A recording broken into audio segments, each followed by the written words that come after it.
They said she was cursed, too Indian for the whites, too white for her tribe. 3 men had rejected her at the altar, each one spitting the same poison. Half-breed. Now, standing alone on that frozen Montana platform in 1883, watching families reunite while she clutched a letter from a man who never came, Abigail Cross knew the truth. She was the bride nobody wanted. Until a golden-haired child whispered 6 words that would shatter everything. "Can you be my mommy forever? Stay with me until the end, and comment what city you're watching from. I want to see how far this story travels." The train's whistle cut through the February air like a knife through skin, sharp and unforgiving. Abigail Cross stood on the platform of Timber Ridge Station, Montana Territory, her gloved hands trembling around a letter she'd read so many times the creases had begun to split. The paper was soft as cloth now. The ink faded from her fingers, tracing over the words again and again during the 3-day journey from St. Louis. "Dear Miss Cross, I am a man of simple means seeking a woman of good character. If you are willing to make the journey west, I will provide a home, security, and the respect due a wife. I ask only for companionship and honest work. Yours in faith, Samuel Garrett." Simple words, clean words. Words that had given her hope when hope had become a luxury she could no longer afford. But Samuel Garrett wasn't here. Around her, the platform erupted with life. A woman in a burgundy traveling suit fell into the arms of a barrel-chested man who spun her around, both of them laughing. 2 children shrieked with delight as their father scooped them up, one under each arm. An elderly couple embraced, the man's hat falling to the ground, neither of them caring. Even the porter was smiling, hauling trunks and calling out names, connecting people to people, reuniting what had been separated. Everyone had someone, everyone except her. Abigail pulled her worn shawl tighter, the one her mother had woven 15 years ago, before the fever took her, before Abigail understood what it meant to be caught between 2 worlds. The shawl was Kiowa work, intricate patterns in indigo and cream, and she'd debated leaving it behind. But it was all she had left of her mother's hands, her mother's songs, her mother's world, a world that had rejected her just as thoroughly as her father's. "Excuse me, miss." The station master approached, his weathered face apologetic. "I'm closing up. You'll need to clear the platform." "I'm waiting for someone." Her voice came out steadier than she felt. "Mr. Samuel Garrett. He was supposed to meet me." The station master's expression shifted, just slightly, but she'd learned to read these micro-movements over the years. The way eyes flickered away, the way lips pressed together, the way shoulders turned as if preparing to retreat. "Samuel Garrett," he repeated slowly. "You're the mail-order bride." "I am." She lifted her chin, forcing herself to meet his gaze. She'd learned that too, never look down. Looking down meant shame, and she'd swallowed enough shame to last 3 lifetimes. The station master removed his cap, worrying the brim between his fingers. "Miss, Samuel left town 2 days ago. Took the northbound stage." The words didn't land immediately. They seemed to hover in the air between them, like snow that hadn't decided whether to fall. "Left?" she echoed. "Yes, miss. I'm real sorry." He glanced around the emptying platform, uncomfortable. Maybe there was a misunderstanding or an emergency with his family back east? But Abigail knew there had been no misunderstanding. She'd seen the way his letters had changed in those final weeks. Shorter, less detailed, the handwriting rushed. And then the last letter, the one that had arrived just before she'd left St. Louis, forwarded to her boarding house 3 days too late to stop her journey. "I must regretfully inform you that circumstances have changed. I wish you well in your future endeavors." No explanation. No apology. Just erasure. She'd crumpled that letter and thrown it in the boarding house stove, watching it curl and blacken. She'd already burned her bridges, spent her last savings on the train ticket, said goodbye to the only people in St. Louis who'd tolerated her presence. There had been no future to return to, so she'd gotten on that train anyway, clinging to the original letter like a promise that might somehow still be kept. "Miss?" The station master was still watching her, pity now plain on his face. "Do you have somewhere to go? Family in town?" "No." The word came out hollow. Perhaps the boarding house. I have 73 cents. She said it flatly, without emotion. Emotion was expensive. I don't think that will cover lodging. The station master winced. Behind him, the last family cleared the platform, their laughter fading into the dusk. The temperature was dropping fast. She could see her breath now, small clouds of evidence that she was still here, still breathing, still unwanted. There's a church, he offered weakly. Reverend Patterson might. Thank you. Abigail cut him off gently. She'd dealt with enough charity, enough pitying reverends who wanted to save her soul while their congregations whispered about her blood. I'll manage. The lie tasted familiar. The station master nodded, clearly relieved to be released from this uncomfortable duty. I'll leave the waiting room unlocked tonight. It's not much, but it's warm. Just don't let anyone see you there, understand? I could get in trouble. I understand. Because of course she did. She always understood. The world had been teaching her the same lesson since birth. You don't belong here. You don't belong anywhere. The station master disappeared into his office, and then she was alone.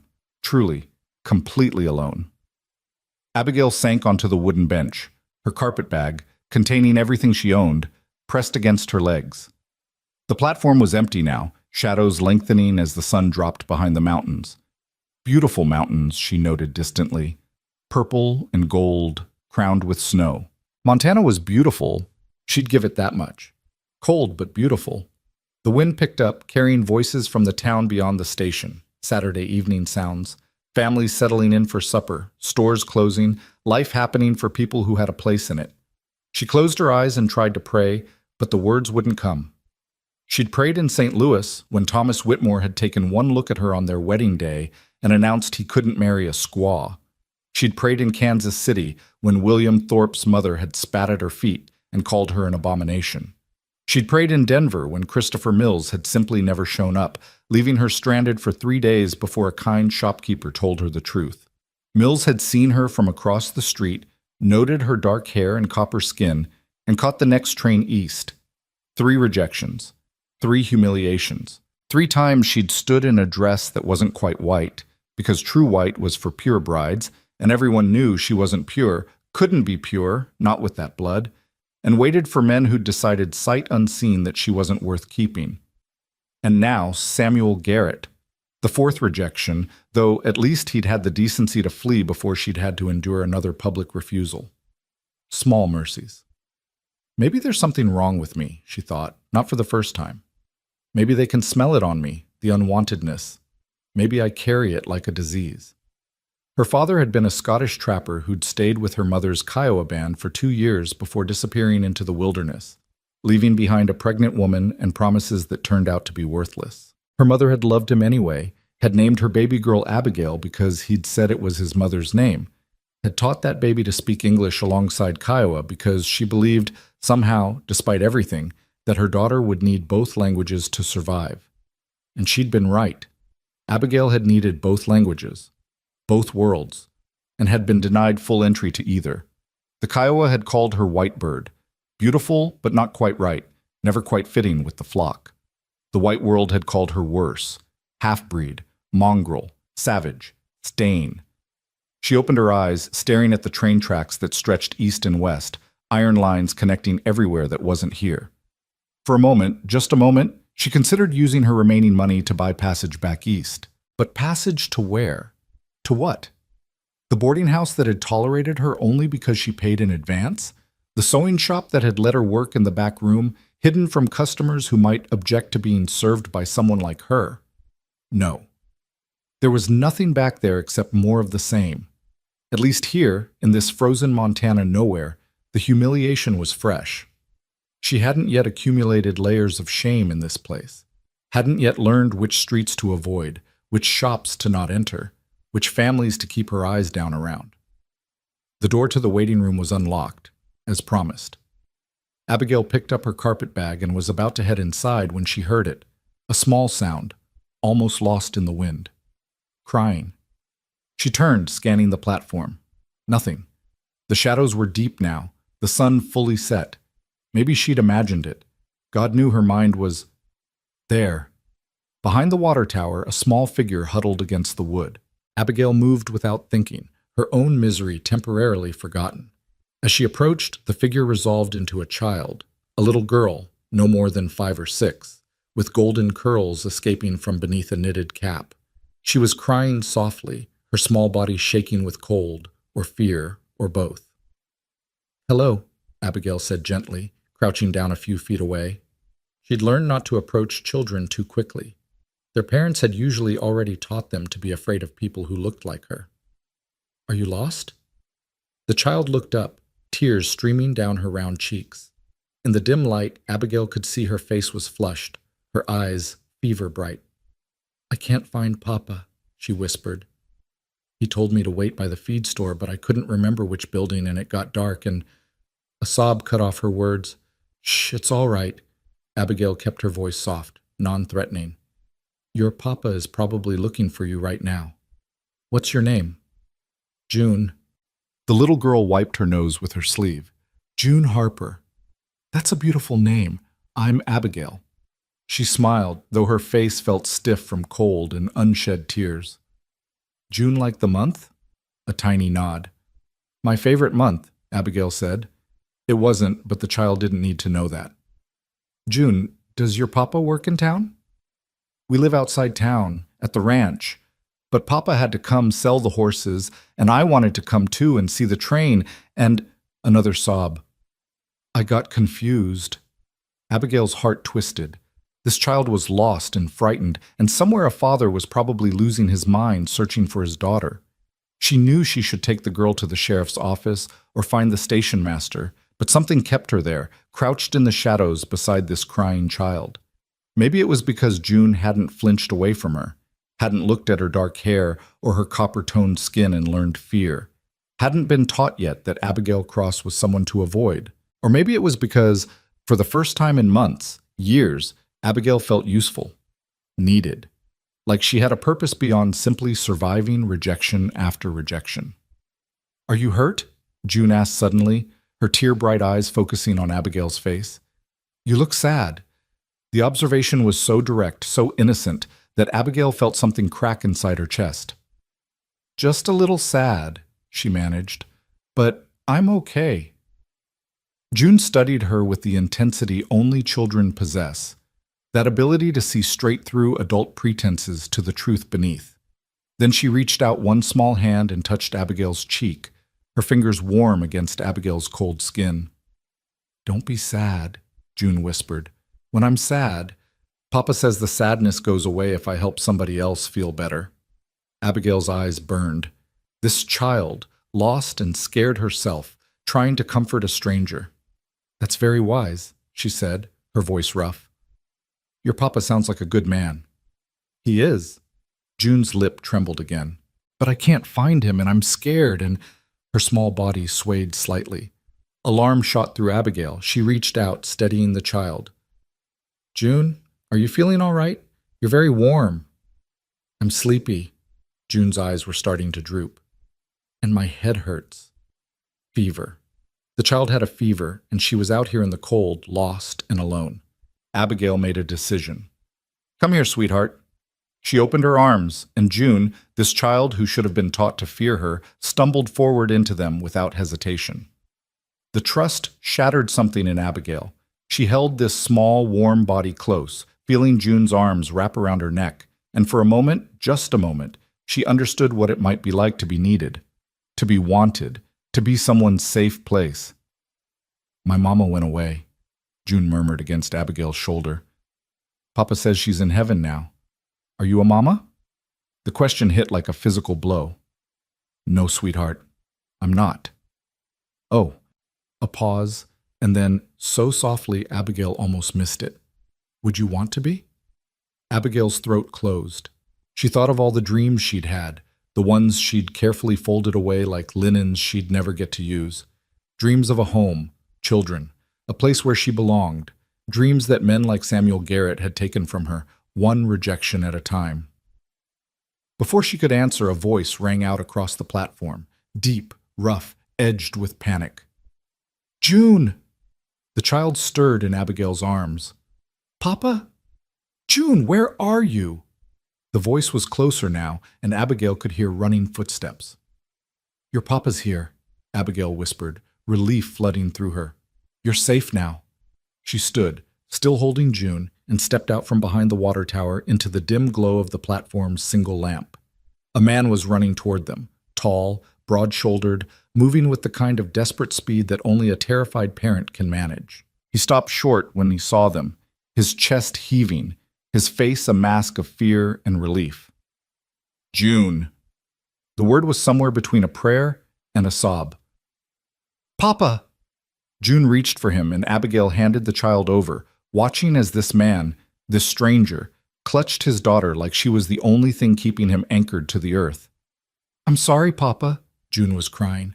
I got lost and it was dark and… Shh, baby girl, you're safe now. He held her tight, his large hands cradling her small body with infinite gentleness. Then his eyes met Abigail's over June's head, and she saw them widen slightly.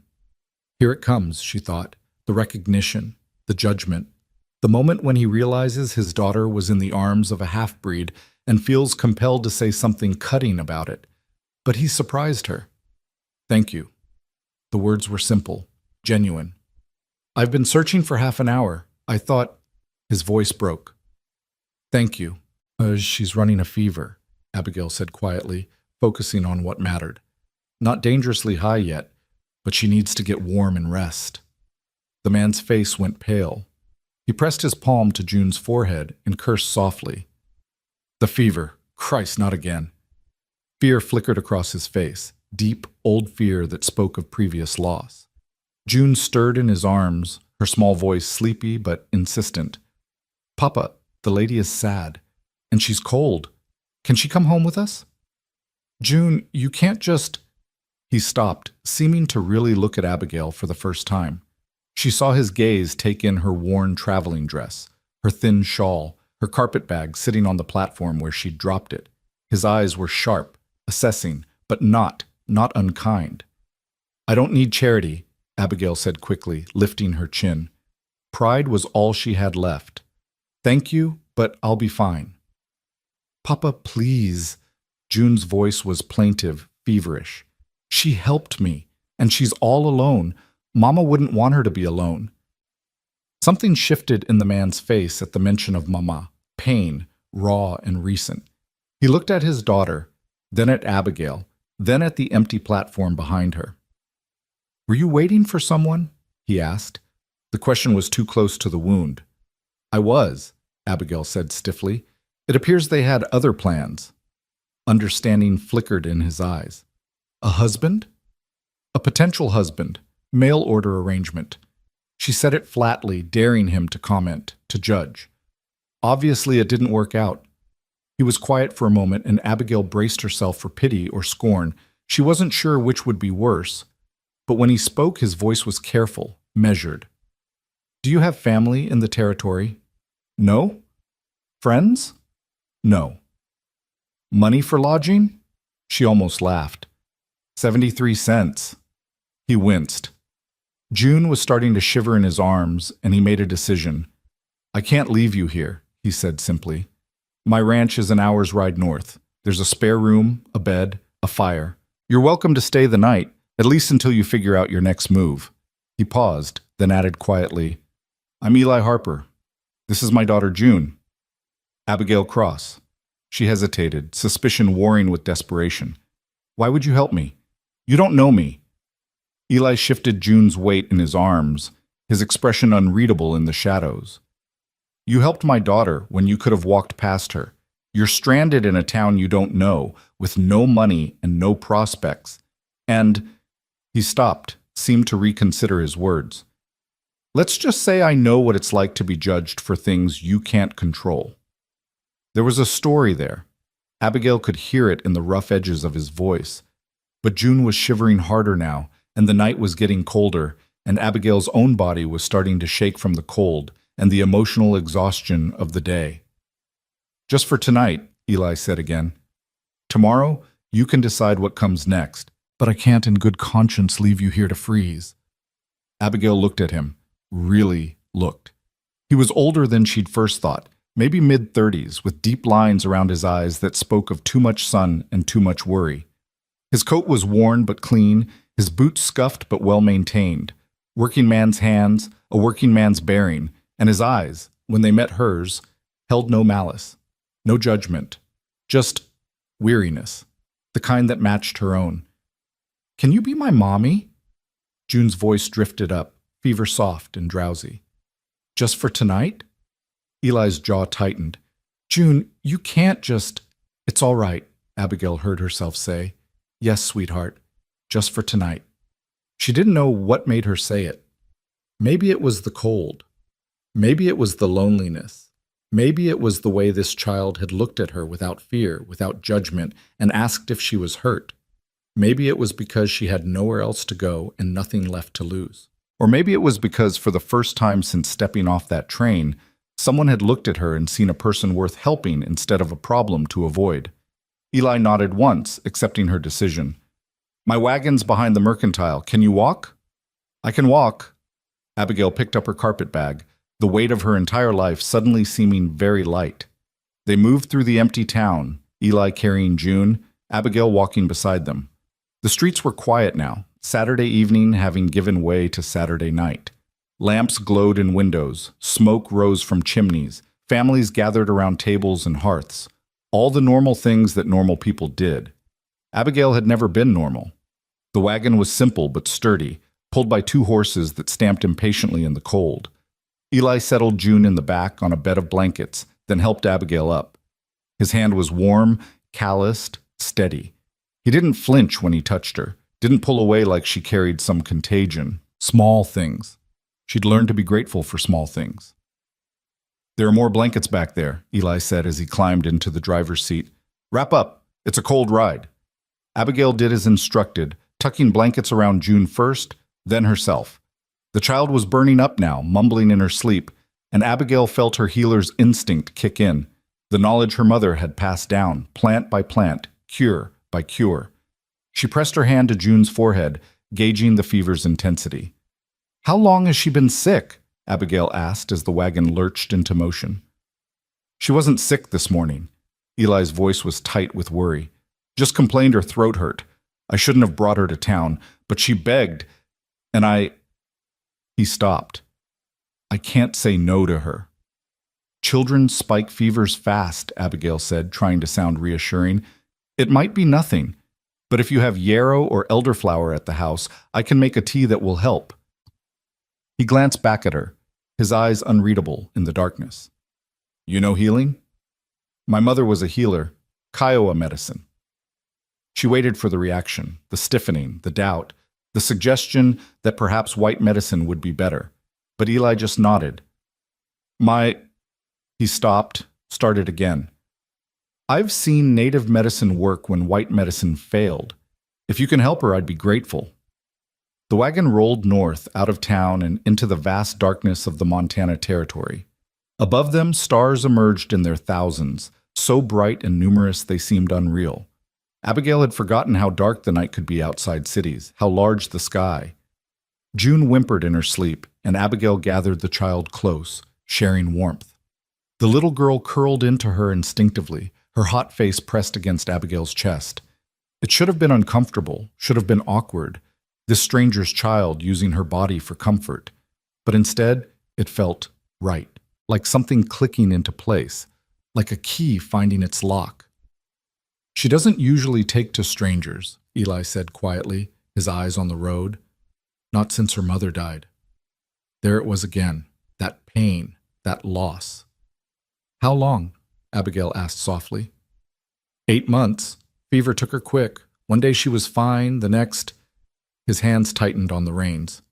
3 days later, she was gone. "I'm sorry." "Yeah." A long pause. "Yeah. Me too." They rode in silence after that. The only sounds the creak of the wagon, the horse's steady breathing, and June's soft whimpering. Abigail watched the landscape roll past, dark shapes of hills and trees, the occasional glow of a distant homestead, the endless stretch of empty land. It was beautiful and terrifying in equal measure. So much space, so much emptiness. A person could disappear out here and never be found. The thought should have been frightening. Instead, it was almost comforting. Maybe that was what she needed, to disappear into all this emptiness, to stop trying to fit into spaces that didn't want her, to just be. "Can I ask you something?" Eli's voice broke the silence. "All right." "Why mail order?" He asked it carefully, like he was aware it might be invasive. "Woman like you, educated, speaks well, obviously has skills. Why not find a husband the traditional way?" Abigail almost laughed. "I tried 3 times. Each one took one look at me and decided I wasn't what they wanted." "Because of your blood?" It wasn't a question. "Because of my blood." She said it matter-of-factly, the way you might describe the weather. "My father was Scottish, my mother Kiowa. That makes me unacceptable to both worlds." Eli was quiet for a long moment, then, "My wife was Comanche, full blood. I loved her anyway, married her anyway." His voice went hard. "There are people in Timber Ridge who made sure I knew every day what they thought of that." Abigail's breath caught. That explained the lack of judgment, the immediate willingness to help. He understood. Not perfectly. He'd never know what it was like to carry this divide in her own body, to be the living proof of 2 worlds colliding. But he understood enough. "Did they—" She hesitated. "Did they hurt her?" "They tried." His voice was flat, dangerous. "I made sure they regretted it." Another silence, but this one felt different. Less awkward, more shared. Like they'd acknowledged something true about the world and their place in it. "Why are you helping me?" Abigail asked. "Really?" Eli didn't answer immediately. When he did, his voice was rough with something that might have been guilt. "Because I couldn't save my wife from the fever. Couldn't protect her from the hate. But maybe I can keep one woman from freezing to death on a train platform because the world decided she wasn't worth keeping." The honesty of it struck Abigail silent. She held June closer, this stranger's child, and felt the little girl's heartbeat against her own. Steady, strong, alive. "Thank you," she whispered. Eli nodded once, accepting her gratitude. "The ranch is just ahead." The cabin emerged from the darkness like something from a dream, small, solid, with light glowing in one window. It sat in a hollow beneath tall pines, protected from the worst of the wind. Smoke rose from the chimney, carrying the scent of wood smoke, and something else, sage maybe, or cedar. Home smells. The kind Abigail had almost forgotten existed. Eli stopped the wagon and jumped down, moving quickly to help Abigail with June. The child was burning up now, her small face flushed, her breathing rapid and shallow. Abigail's healer's instinct kicked into high alert. "Get her inside," she said. "I need hot water, clean cloths, and any herbs you have, especially willow bark or feverfew." Eli didn't question her. He simply scooped June into his arms and headed for the cabin, Abigail following close behind with her carpet bag.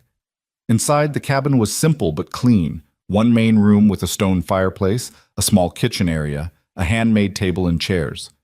2 doors led to what must be bedrooms. The fire was banked but still warm, casting golden light across rough-hewn floors.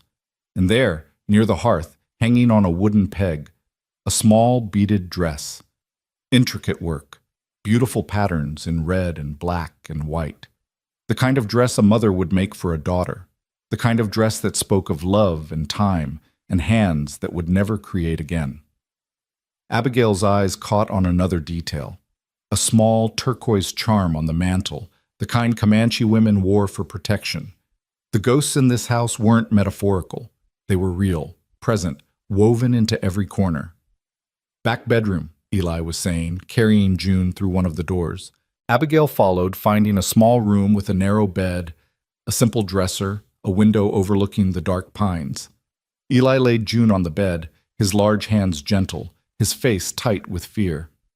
"I need that water," Abigail said, setting down her bag and kneeling beside the bed. "And light. As much light as you can give me." Eli moved immediately, lighting lamps, stoking the fire, filling a pot with water. He moved with the efficiency of a man used to working alone, used to handling crisis without help. Within minutes, the room was bright and warm, and Abigail had hot water to work with. Herbs? She asked, not looking up from June as she stripped off the child's outer layers, checking her skin for rashes or signs of worse illness. In the kitchen, top shelf, left side, He stopped.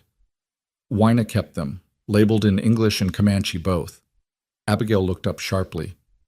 Your wife was a healer? She knew plants, knew cures. His jaw worked.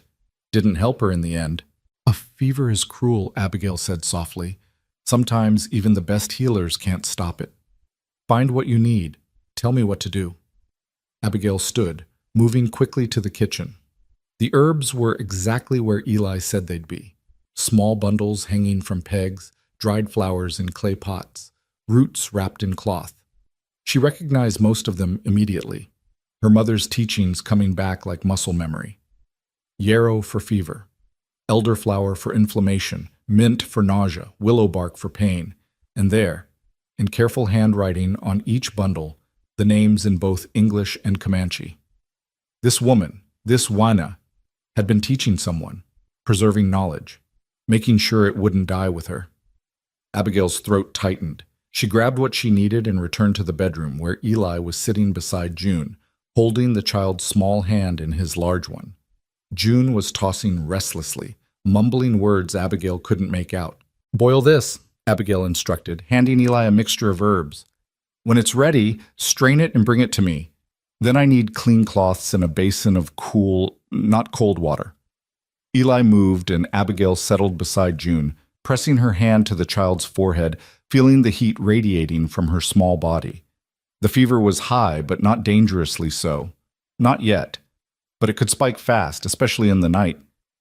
You're going to be all right, sweetheart, Abigail murmured, smoothing back June's sweat-dampened curls. I'm going to help you feel better. June's eyes fluttered open, glassy with fever but focusing on Abigail's face. Mommy? The word was barely a whisper. Abigail's heart clenched. I'm here, June. Rest now. Don't leave. June's small hand gripped Abigail's with surprising strength. Please don't leave like Mama did. I'm right here. Abigail blinked back tears. I'm not going anywhere.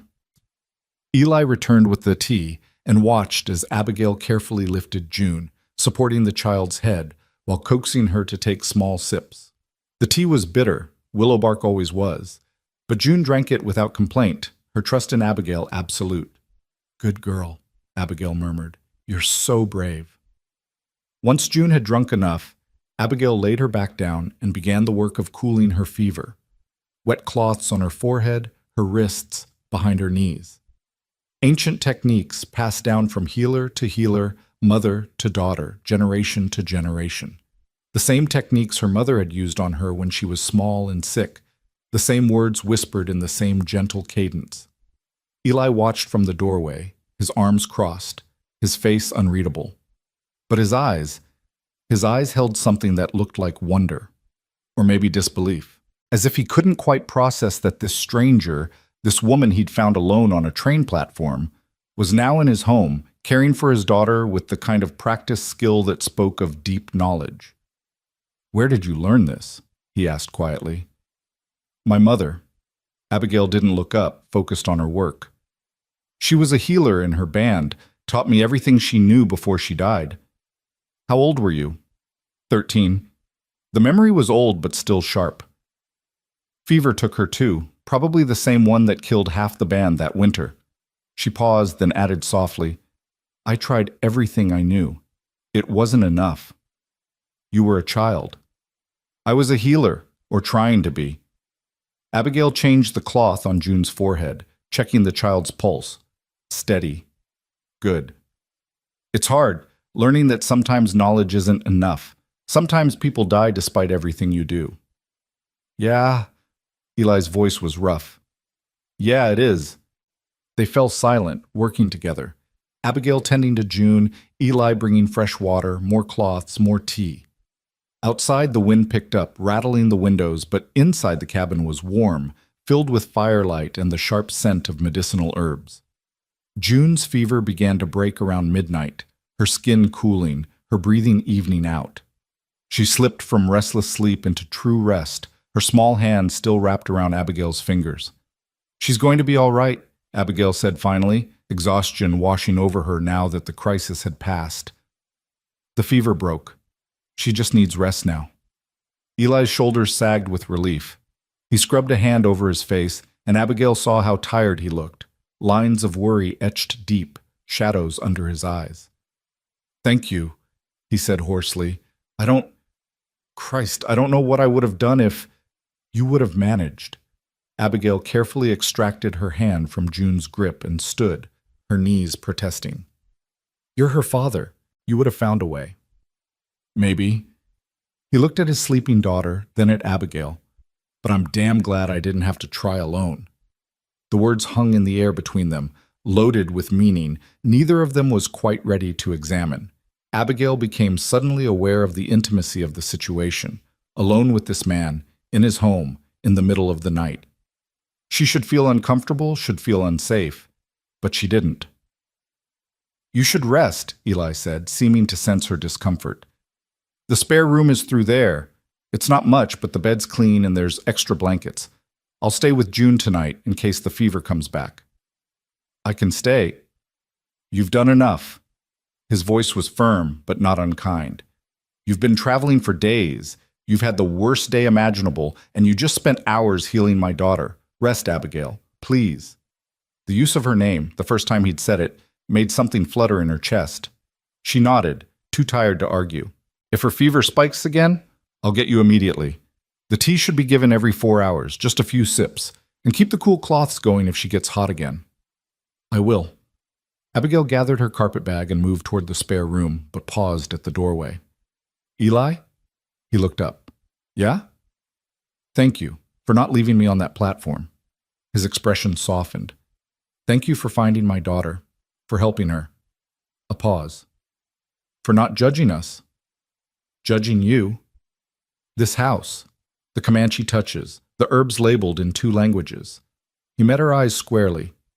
"Most people in Timber Ridge made their opinions clear about my marriage, about my wife, about raising a child in a house that honored both her parents' heritages." Abigail understood then, really understood, why he'd helped her. Not out of pity, not out of charity, but out of recognition. He'd seen in her the same thing she'd seen in this house. Proof of 2 worlds colliding, proof of love that crossed boundaries others wanted to keep rigid and fixed. "I would never judge that," she said quietly. "It's beautiful." His throat worked. He nodded once, and Abigail slipped into the spare room, closing the door softly behind her. The room was small and simple, a bed with a thick quilt, a dresser, a window with flour sack curtains. But it was warm and clean and private, and it was more than she'd had any right to expect when she'd stood alone on that platform hours ago.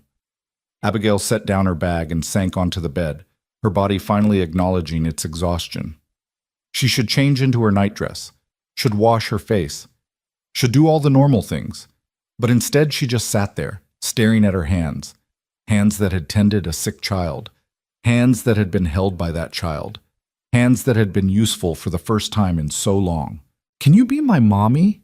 June's question echoed in her mind. The child hadn't asked if Abigail wanted to be a mother. She'd asked if Abigail could be, as if it were a matter of capability, not desire, as if being a mother were something you did rather than something you were. And maybe it was. Maybe all those years of dreaming about children, about family, about belonging, maybe she'd been thinking about it wrong. Maybe you didn't become a mother because a man chose you, because society deemed you acceptable, because you fit into some narrow definition of worthy. Maybe you became a mother by choosing it, by doing the work, by showing up. Outside, she could hear Eli moving around, his footsteps crossing the main room, the sound of water being poured, the creak of the chair beside June's bed. Father sounds, protective sounds, the sounds of a man who loved his daughter more than anything else in the world. Abigail thought of Samuel Garrett, who'd fled rather than face her, thought of Thomas and William and Christopher, who'd looked at her and seen only what she wasn't, not white enough, not pure enough, not acceptable enough. Thought of all the times she'd been told, explicitly or implicitly, that she was a mistake, that her existence was a problem, that her mixed blood made her less than, other than, unwanted. And then she thought of Eli, who'd married a Comanche woman and loved her anyway, who honored her memory in every corner of this house, who was raising their daughter to know both her heritages, who'd looked at Abigail standing alone on a train platform and seen someone worth helping. Maybe, just maybe, there were different kinds of people in the world than she'd thought. Maybe not everyone would reject her. Maybe not every door was closed. She lay back on the bed, pulling the quilt over her body. It smelled like cedar and sunshine, like it had been hung outside to air. Clean, good smells. Home smells. Through the door, she'd heard June murmur something, and Eli's low voice responding. She couldn't make out the words, but the tone was gentle, soothing. Father comforting daughter, family sounds. For the first time in years, maybe for the first time ever, Abigail Cross felt something that might have been hope. It was small and fragile, barely more than a flicker. But it was there. She closed her eyes and let sleep take her, the last thing she heard being June's sleepy voice drifting through the wall. Papa? Is Miss Abby still here? She's here, baby girl. Good. I like her. Me too, June. Me too. And in the spare room, listening to this exchange between father and daughter, Abigail smiled into the darkness and allowed herself, just for a moment, to imagine that maybe, somehow, she'd finally found somewhere she belonged. Morning came slowly to the Montana Hollow, dawn filtering through the pines in shades of pearl and gold. Abigail woke to unfamiliar sounds, the crackle of a fire being stoked, the low murmur of voices, the smell of coffee brewing. For a moment, she lay disoriented, her mind struggling to place where she was. Then memory returned in a rush. The empty platform, the lost child. Eli Harper's unexpected kindness, June's fever breaking in the deep hours of night. She sat up carefully, her body stiff from exhaustion and the strange bed. Through the thin walls, she could hear Eli talking softly, and June's voice responding, stronger now, no longer fever-weak. Relief flooded through her. The child was better. Abigail rose and dressed quickly, smoothing her worn traveling dress as best she could. Her reflection in the small mirror above the dresser showed a woman with shadows under her eyes, dark hair escaping its braid, but alive. Still here, still breathing. When she emerged from the spare room, the scene that greeted her made her pause in the doorway. June was sitting at the table wrapped in a quilt, her golden curls wild around her face, holding a mug of what looked like warm milk. Eli stood at the stove, his back to Abigail, turning something in a skillet. The morning light through the window caught the edges of everything, the steam rising from the coffee pot, the dust motes dancing in the air, the way June's small hands wrapped around her cup. It looked like family. It looked like home. Miss Abby! June's face lit up when she spotted Abigail. You're awake. Papa said to let you sleep, but I wanted to wake you up and say thank you for making me feel better. Eli turned from the stove, and his eyes met Abigail's.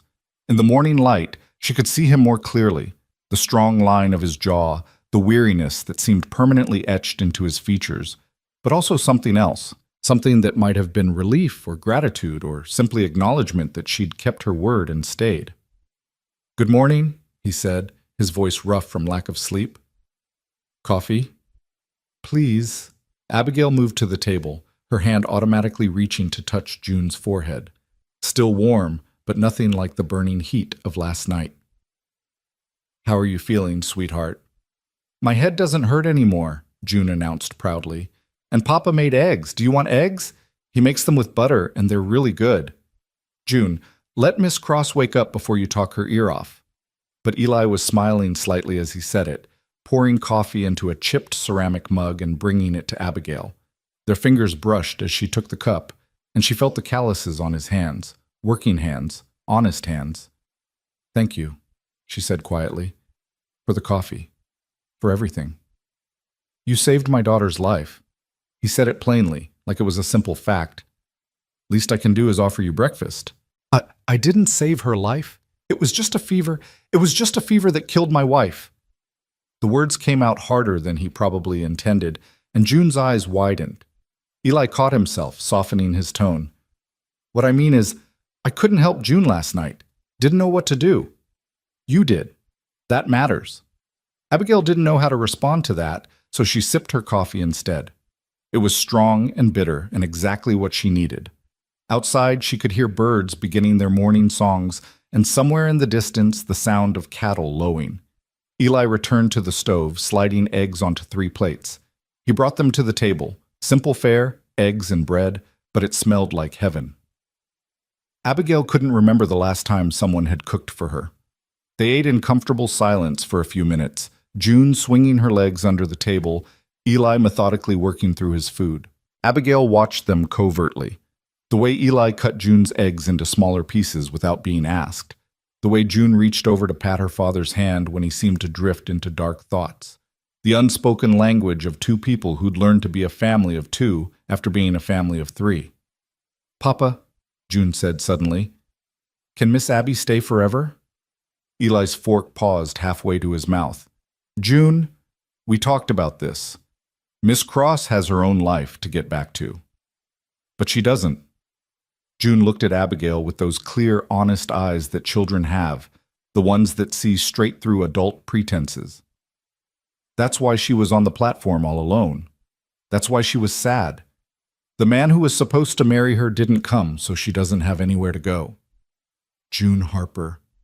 Eli's voice held a warning note. "It's all right," Abigail said quietly, setting down her fork. "She's not wrong." She met Eli's gaze squarely. "I appreciate your hospitality, truly, but I know I can't stay. I'll head back to town today, figure out my next steps. Perhaps there's work somewhere, or doing what?" Eli's question wasn't cruel, just practical. "You said yourself you have 73 cents. That won't last a day in Timber Ridge, and work—" He trailed off, but Abigail could fill in the rest. Work for a woman like her in a town like that would be scarce or worse. "I'll manage," she said, lifting her chin. "I always do."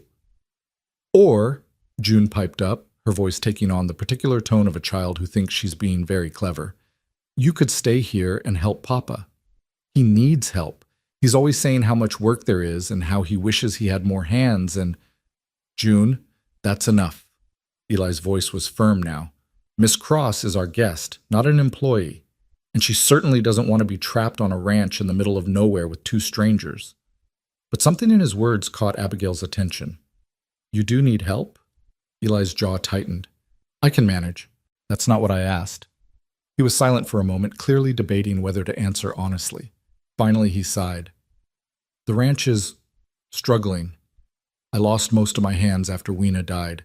The ones who stayed left when I couldn't pay them. It's just me now, trying to keep everything running while taking care of June." He glanced at his daughter. "It's manageable. Barely." Abigail studied him, seeing the truth beneath his words. The exhaustion, the barely contained worry, the weight of trying to be everything, father, rancher, provider, all alone. She recognized it because she'd carried similar weight herself, the burden of trying to survive in a world that didn't want to make space for you. "I could help," she heard herself say. "I'm strong. I can cook, clean, mend, garden. I know herbs and healing. I can read and do figures." She paused. "And I have nowhere else to go." Eli stared at her. "You're offering to work for room and board?" "I'm offering to work for a place to stay while I figure out what comes next." She kept her voice steady, practical. "You need help. I need shelter. It's a fair trade. Miss Cross, Abigail. If we're going to be practical about this, you might as well use my given name." "Abigail, then." He ran a hand through his hair, clearly conflicted. "You don't know anything about me, about this place, about what you'd be agreeing to. I know you helped me when you didn't have to. I know you loved your wife enough to honor her memory. I know you're raising your daughter to know both sides of her heritage, which means you're braver than most men I've met." She met his eyes. "And I know that right now, I'm more useful to you here than I would be anywhere else." June was watching this exchange with barely contained excitement, her eyes darting between her father and Abigail like she was watching a horse race. "Please, Papa, please can she stay? I like her. She's nice, and she smells good like the herbs Mama used to use, and she told me stories last night when I was sick." "I didn't tell you stories," Abigail said gently. "You were mostly asleep." "But you were talking," June insisted, "in that other language, the one that sounds like singing. It made me feel safe." Abigail's throat tightened. She'd been speaking Kiowa, the prayers her mother had taught her, the healing words that were meant to comfort and protect. She hadn't even realized she'd been doing it.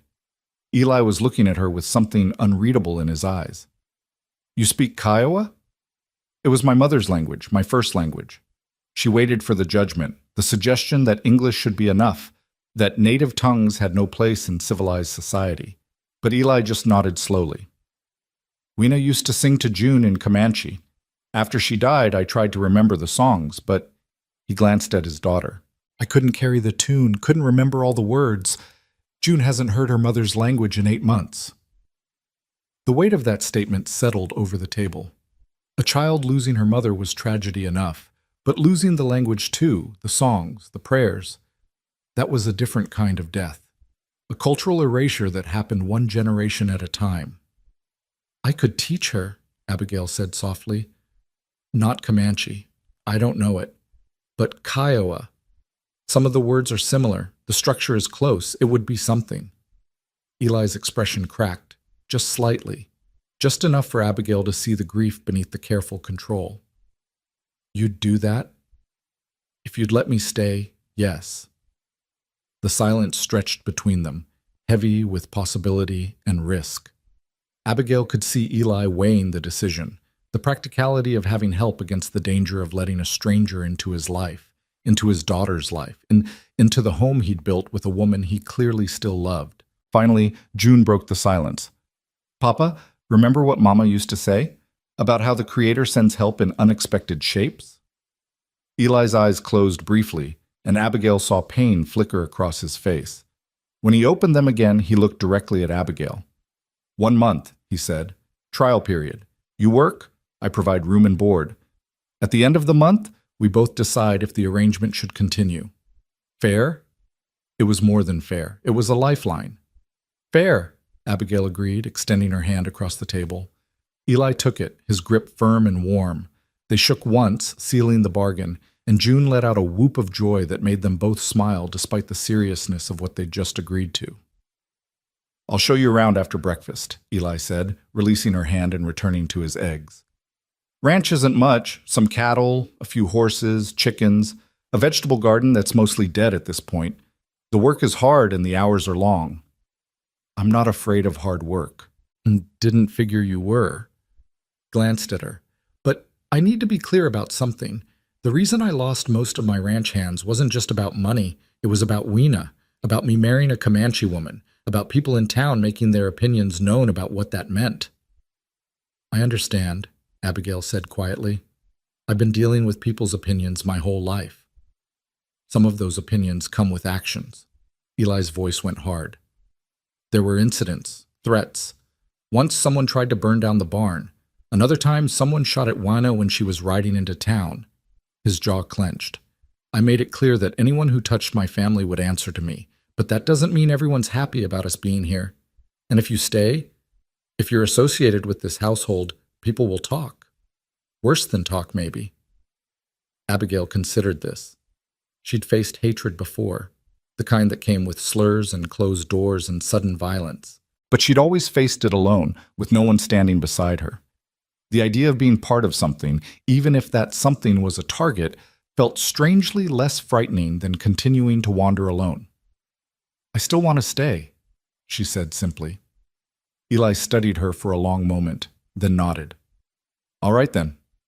Welcome to Harper Ranch, Abigail Cross." June bounced in her seat, clapping her hands. "Can I show her my room, Papa? And the chickens? And the place by the creek where the columbines grow in summer?" "After we finish breakfast and you rest some more," Eli said. "You were sick last night. You need to take it easy today." "But I feel fine now." "That's because because Abigail healed you. But fever can come back if you push too hard." He gave his daughter a look that brooked no argument. "Rest this morning. This afternoon, if you still feel good, you can show Abigail around." June pouted but didn't argue further. She'd learned, apparently, to pick her battles with her father. They finished breakfast in companionable silence, and Abigail helped clear the dishes despite Eli's protests. As she worked, washing plates in the basin, drying them with a clean cloth, she found herself studying the cabin more carefully in the daylight. It was clearly a home that had been cared for, The floor was swept clean, the furniture simple but well made, everything in its place. But there were signs of struggle too. A broken chair leg propped in the corner, waiting to be fixed. A window with a crack sealed with cloth. Shelves that looked half empty, like things had been sold off one by one. And everywhere, signs of Weena. The beaded dress by the hearth, the turquoise charm on the mantel, a pair of moccasins, small and delicate, sitting by the door. Eli hadn't erased her, hadn't tried to move on by removing her presence. Instead, he'd preserved it, kept it alive for June to see and remember. She was beautiful. Abigail turned to find Eli standing beside her, holding a small framed photograph. In it, a young woman with dark hair and dark eyes sat straight-backed and serious, wearing a simple dress and holding an infant. Her Comanche heritage was clear in her features, and there was something fierce in her gaze, a woman who knew her own worth and wouldn't apologize for it. "She looks strong," Abigail said softly. She was. Eli's thumb traced the edge of the frame. "Strongest person I ever knew."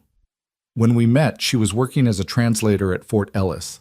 Her family had been moved to a reservation in Oklahoma, but she'd run away, made her way north, found work using her languages. English, Comanche, Kiowa, some Spanish. He smiled slightly. "First time I saw her, she was telling off a cavalry officer in 3 languages. I was half in love before she even noticed me." "How did you convince her to marry you?" "Persistence, and the fact that I actually listened when she talked." He set the photograph back on the mantel with careful reverence. "Took 2 years. 2 years of me coming by the fort every time I had business there. 2 years of conversations. 2 years of me proving I wasn't like the other white men she'd dealt with." And then what? Abigail found herself genuinely curious, wanting to know how this man and this woman had built something real in a world determined to keep them apart. "Then she got pregnant, and I asked her to marry me, and she said yes." Eli's expression softened. "We had 3 good years. 3 years where this cabin felt like the center of the universe, where everything made sense." His voice roughened. "And then the fever came, and she was gone in 3 days, and nothing's made sense since." Abigail didn't offer platitudes. She'd lost too much herself to believe in the comfort of empty words. Instead, she just said, "I'm sorry." "Yeah." Eli cleared his throat, clearly uncomfortable with the emotion. "Anyway, you should know what you're walking into. This isn't just a ranch. It's a monument to a woman people in town wanted to pretend didn't exist." "Good," Abigail said firmly. "The world could use more monuments to women like that." Something shifted in Eli's expression. Surprise, maybe, or recognition. He looked at her like he was seeing her clearly for the first time, seeing past the surface to whatever was underneath. "You would have liked her," he said finally, "and I think she would have liked you." Before Abigail could respond, June called from the bedroom. "Papa, my stomach hurts." Eli moved immediately, his body tensing with alarm. Abigail followed, finding June sitting on the bed, her face pale, one hand pressed to her middle.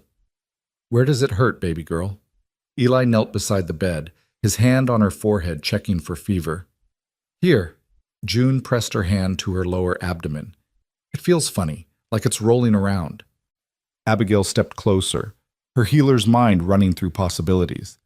"June, when was the last time you had a proper meal?" June thought about it. "Yesterday morning, Papa made oatmeal, but I only ate a little because my throat hurt." "So you've gone almost a full day without eating, then had eggs and milk on an empty stomach." Abigail glanced at Eli. "I think she's just hungry. Her body's not used to food after the fever." The relief on Eli's face was palpable. "You're sure?" "Fairly sure. But we should take it slow. June, do you feel like you might be sick?" June shook her head. "Just weird." "All right. Lie down for a bit, let your stomach settle. In an hour, we'll try some broth, something light. And then if that stays down, we'll work up to regular food." Abigail smiled at the child. "Your body went through a lot last night. It needs time to recover." "Will you stay with me?" June asked, her small hand reaching for Abigail's. "Tell me more stories in the singing language?" Abigail glanced at Eli, who nodded. "I need to check on the livestock anyway. Make sure everything survived the night without me." "Go," Abigail said. "I'll stay with her." Eli lingered for a moment, like he wasn't quite sure about leaving his daughter with this woman he'd just met. But finally, he squeezed June's foot affectionately and headed for the door. "I'll be back in an hour. Shout if you need anything." Once he was gone, Abigail settled into the chair beside June's bed. The child was watching her with bright, curious eyes, the kind of gaze that suggested a very active mind behind it. "What do the stories mean?" June asked. "The ones you told last night. I could hear them, but I couldn't understand them." "They're healing prayers," Abigail explained. "Stories about how the world came to be, about spirits that protect us, about the connections between all living things. My mother taught them to me when I was your age." "Is your mother in heaven with my mama?" The question was so innocent, so direct, that it took Abigail's breath away. "Yes," she said softly. "I think she is." "Do you think they know each other? Do you think they're friends?" Abigail felt her eyes sting. "I like to think so." June was quiet for a moment, her small fingers tracing patterns on the quilt.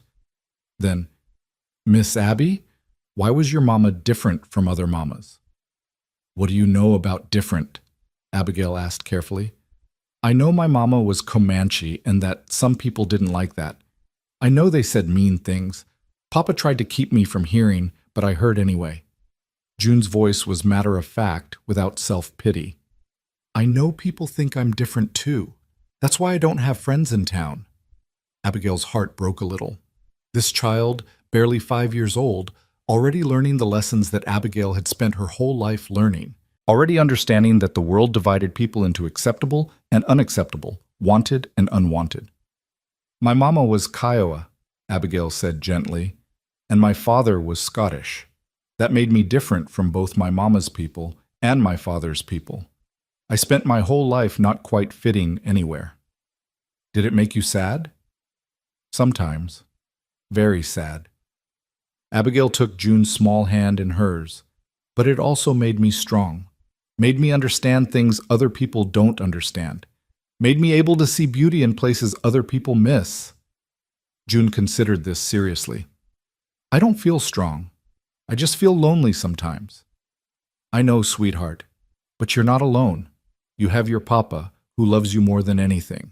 And now you have me, at least for a little while." "For longer than a little while," June said with the confidence of a child who'd already decided how things would go.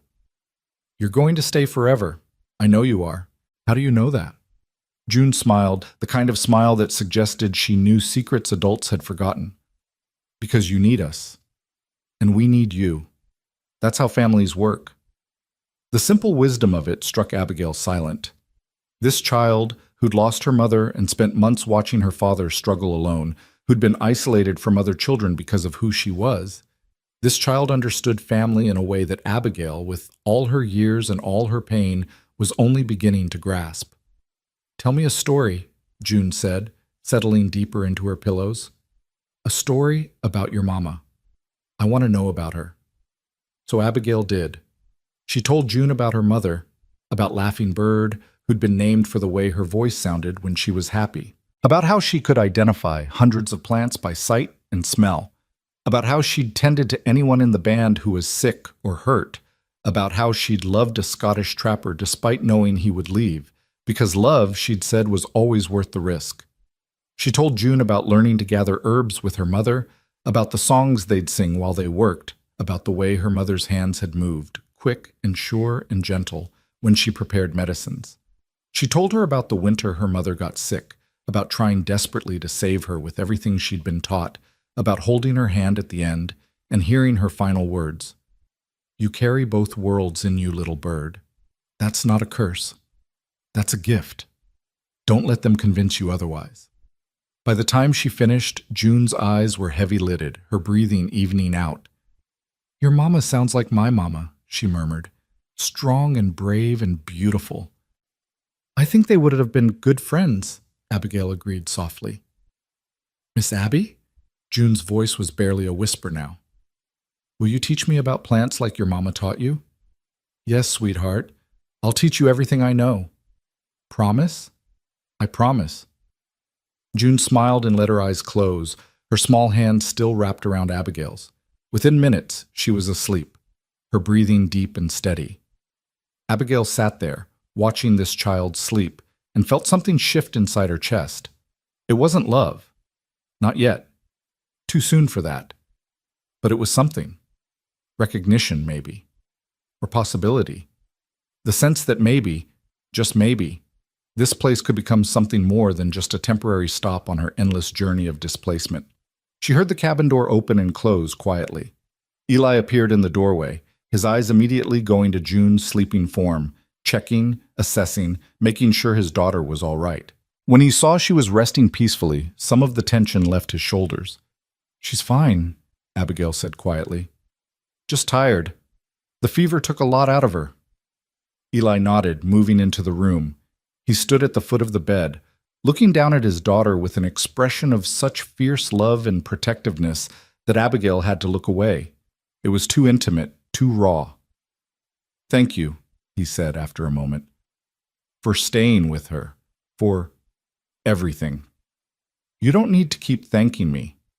"Yes, I do." He met her eyes. "You didn't have to help. You could have stayed in that waiting room last night, could have figured out your own way. But you found June, you helped her, and now you're here. That deserves thanks." Abigail stood carefully, not wanting to wake June. "She asked me to teach her about plants, about healing, the way my mother taught me." Something flickered across Eli's face. "Weena tried to teach her, but June was too young, barely old enough to pay attention. And after," he trailed off. "I don't know enough to teach her myself." "I could," Abigail offered, "if you'd want that, if you're comfortable with it." "Comfortable with my daughter learning the old ways, learning something her mother would have wanted her to know?" Eli's voice was rough. "Yeah, Abigail, I'm comfortable with that." They stood there in the small bedroom, June sleeping between them, and Abigail felt the weight of what was happening. She was being woven into something, into this family's fabric, into their daily rhythms, into their grief and their hope. It was terrifying and wonderful and completely unexpected. "I should let you show me around," she said finally, breaking the spell. "So I know what I've gotten myself into." Eli smiled slightly. "Fair enough. Let me show you what passes for Harper Ranch these days." They left June sleeping and stepped out into the crisp morning air. The hollow where the cabin sat was more beautiful in daylight than Abigail had realized, surrounded by tall pines, with a creek running nearby. The sound of water over rocks, a constant soft music. The barn was well built, but clearly in need of repairs. The corral posts leaning slightly, the chicken coop patched with mismatched wood. "Weena and I built most of this ourselves," Eli said as they walked. "Took 3 years of hard work. We had plans for more, a bigger house, more livestock, maybe hire some permanent hands. But then," he gestured at the rundown state of things, "you can see how that went." Abigail looked around, seeing not just what was, but what could be. The bones were good, the land was good. It just needed work, a lot of work. "Where do you need the most help?" she asked practically. "Everywhere," Eli said with dark humor. "But if I had to prioritize, the garden needs to be cleared and prepared for spring planting. The chickens need better housing before winter comes back. The barn needs repairs, the cattle need better fencing, and June needs—" He stopped. "June needs someone who can be there when I can't. Someone who knows healing, who can teach her things I can't, who can help her remember her mother without breaking down." His voice cracked slightly on the last words. Abigail understood then the real reason he'd agreed to let her stay. It wasn't just about the work, though that mattered. It was about June, about giving his daughter something he couldn't give her alone. Connection to the heritage she'd lost when her mother died, knowledge that would otherwise be forgotten, the presence of a woman who understood what it meant to walk between worlds. "I can do that," she said quietly. "All of it. I can help." Eli looked at her, and in his eyes she saw hope warring with fear. Hope that maybe things could get better, fear that letting someone in would only lead to more loss. She understood. She felt the same way. "1 month," he said again, like he needed to remind them both. "Trial period." 1 month, she agreed. But as they walked the property together, Eli pointing out the boundaries of the ranch and the work that needed doing, Abigail couldn't shake June's words. "You're going to stay forever. I know you are. And maybe, just maybe, the child was wiser than either of the adults wanted to admit. The days that followed fell into a rhythm that surprised Abigail with its naturalness. She woke before dawn to start the fire and make coffee, moving quietly so as not to wake June. Eli would emerge from his room as the first light touched the pines, his hair damp from washing, his movements still heavy with sleep but purposeful. They'd share coffee in companionable silence before he headed out to tend the livestock and she started breakfast. June recovered quickly, her resilience the way of children who haven't yet learned to hold on to illness. Within 2 days, she was back to her energetic self, following Abigail around the cabin, asking endless questions. What was that herb for? Why did you cut the vegetables that way? Could she help? Could she learn? Could Abigail teach her the songs her mother used to sing? And Abigail, who'd spent so many years alone, found herself saying yes. Yes to all of it. Yes to this child who'd decided Abigail was hers now, who'd claimed her with the absolute certainty only children possess. The work was harder than Abigail had anticipated. Eli hadn't been exaggerating about the state of the ranch. The garden was a tangle of dead plants and weeds that needed to be cleared before winter set in completely. The chicken coop had a hole in one wall that let in cold air and predators. The barn roof leaked in 3 places, the fences sagged. Everything needed attention, and there was only so much 2 people could accomplish in a day. But they tried. God, they tried. Abigail worked until her hands blistered and her back ached, clearing the garden plot, mending clothes, scrubbing floors, preparing meals from their dwindling stores. Eli worked from first light to last, fixing what could be fixed, making do with what couldn't, his face growing more haggard as the days passed and the work never seemed to diminish. At night, they'd gather around the table for supper, simple meals of beans and cornbread, or stew stretched thin with vegetables, or occasionally a chicken that had stopped laying. June would chatter about her day, about the things Abigail had taught her, about the stories she remembered of her mother. And Eli would listen with an expression that was equal parts joy and pain, grateful his daughter was thriving, but grieving that Weena wasn't there to see it. 2 weeks into Abigail's stay, the first real test came. It was a Saturday, and Eli announced at breakfast that he needed to go into Timber Ridge to sell 3 steers and buy supplies. Winter's coming, he said, not meeting Abigail's eyes. Need to stock up while we still can. Can I come? June asked immediately. Please, Papa, I want to see the town. I want to show Miss Abby the mercantile and— No. Eli's voice was firm. You stay here with Abigail. But Papa— I said no, June.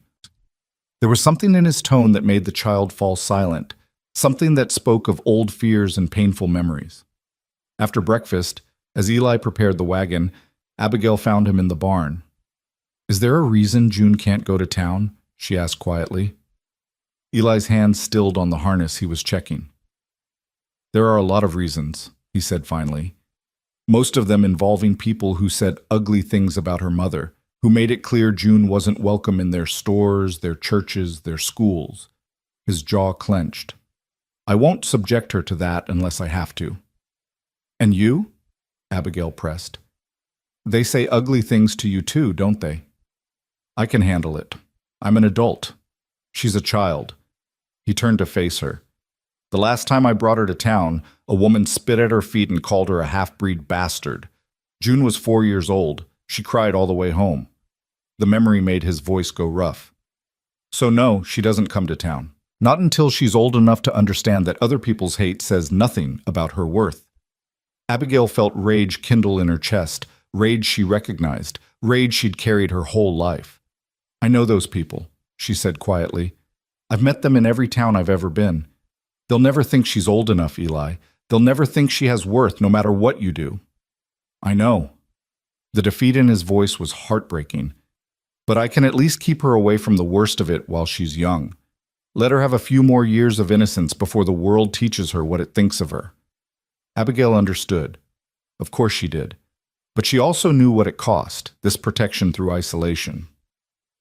She'd lived it herself, taught to avoid, to hide, to make herself small so others wouldn't notice her enough to hate her. It was survival, but it was also a kind of death. Be careful, she said finally. In town, I always am. He paused, then added awkwardly, There's a rifle above the door, loaded. If anyone comes around while I'm gone, I know how to shoot. He looked surprised, then nodded. Right. Of course you do. He finished with the harness and led the horses out. I'll be back before dark. If I'm not, you will be, Abigail said firmly, refusing to entertain the alternative. Eli climbed onto the wagon, then hesitated. Abigail? Thank you for staying, for helping. He trailed off, seeming to struggle for words. For not making me explain why things are the way they are. I don't need explanations for things I've lived myself, she said simply. Something passed between them then, an understanding, an acknowledgement of shared experience. Then Eli clicked to the horses and the wagon rolled away, leaving Abigail standing in the yard watching until it disappeared into the trees. June appeared at her elbow, her small hand slipping into Abigail's. Papa doesn't like going to town, she said matter-of-factly. He always comes back sad and angry. I know, sweetheart. Is it because of me? Because I'm different? Abigail knelt down, looking June in the eyes. It's because some people are small and mean and afraid of anything that's not exactly like them. That's not your fault. That's their failing, not yours. June considered this seriously. Miss Abby, do you think I'm beautiful? The question, asked with such vulnerable hope, made Abigail's heart clench. I think you're one of the most beautiful children I've ever seen. You have your mother's eyes and your father's courage and a spirit that shines so bright it could light up the whole territory. June's face broke into a brilliant smile. Really? Really and truly. Abigail stood, still holding the child's hand. Now, I think today is a good day for me to teach you about winter herbs. What do you say? Yes! June bounced with excitement. Can we go to the place by the creek where Mama used to take me? We can go wherever you want. They spent the morning exploring the land around the cabin, Abigail teaching and June absorbing everything like a sponge. The child had a natural aptitude for it, could remember which plants were which after being shown only once, understood instinctively which parts of the plant to harvest and which to leave alone, moved through the woods with a quiet grace that spoke of her mother's teachings.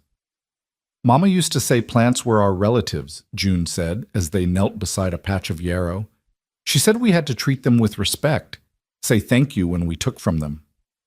Your mama was right, Abigail said, showing June how to harvest the leaves without damaging the roots.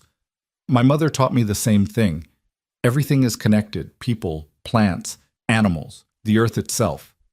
When we forget that, when we start thinking we're separate from everything else, that's when we lose our way. June was quiet for a moment, her small fingers carefully plucking leaves. Then, is that why some people are mean? Because they forgot they're connected to everything? The wisdom of the question stopped Abigail cold. Yes, she said softly. I think that's exactly why. They gathered herbs until their baskets were full, then returned to the cabin to begin the work of drying and storing them. Abigail taught June how to bundle plants for hanging, how to separate seeds, how to store roots in the cool darkness of the root cellar. The child's hands were small but careful, her concentration absolute. You're a natural healer, Abigail told her as they worked. Your mother would be so proud. June looked up, her eyes bright with unshed tears. Do you really think so? I know so. Abigail pulled the child into a hug, feeling June's small arms wrap around her waist. She's watching over you, sweetheart. She sees how hard you're trying, how much you're learning. She sees everything. Beauty, but no less precious. But we honor them by remembering what they taught us, by keeping their knowledge alive. That's how they stay with us. They stayed like that for a long moment. Two people who'd lost their mothers holding on to each other, finding comfort in shared grief. Then June pulled back, wiping her eyes with the back of her hand. Can we make the tea Mama used to make? The one that smells like flowers? The elderflower tea? Yes, that one. Papa loved it, but he can't remember how to make it right. So they made tea together, June carefully measuring while Abigail guided her hands. They steeped it properly, strained it into cups, added honey the way Weena had apparently preferred. And when it was ready, they sat at the table and drank it together, June's face glowing with accomplishment. This tastes like Mama, she said softly. Like she's here with us. She is, Abigail assured her. In every plant we harvested, in every lesson we learned, in every moment we spend remembering her. She's here. The afternoon passed peacefully. They worked in the cabin, Abigail mending while June practiced her letters, something Wina had apparently started teaching her before she died. The child was bright, picking up reading quickly, hungry for knowledge in a way that reminded Abigail of herself at that age. "Will you teach me to read better?" June asked. "Papa tries, but he's always so tired and he doesn't know all the words." "Of course I'll teach you." Abigail had brought a few books with her, battered volumes she'd collected over the years, classics and poetry, and one precious medical text. "We'll read together every day if you'd like." "I'd like that very much." They were deep in a story, Abigail reading aloud while June followed along, when they heard it. The sound of horses approaching, multiple horses, moving fast. Abigail's stomach dropped. She stood quickly, moving to the window. 3 riders were coming up the path, and even from a distance she could see they weren't friendly visitors. Their postures were aggressive, their pace deliberately intimidating. "June," Abigail said, keeping her voice calm despite the fear racing through her, "I want you to go to your room and stay there. Don't come out until I tell you to." "But now, June, please." Something in Abigail's tone must have conveyed the seriousness, because June didn't argue. She ran to her room, and Abigail heard the door close. Then she moved to the fireplace, reaching up to take down the rifle Eli had mentioned. It was heavy in her hands, but familiar. Her father might have been worthless in most ways, but he taught her to shoot before he disappeared.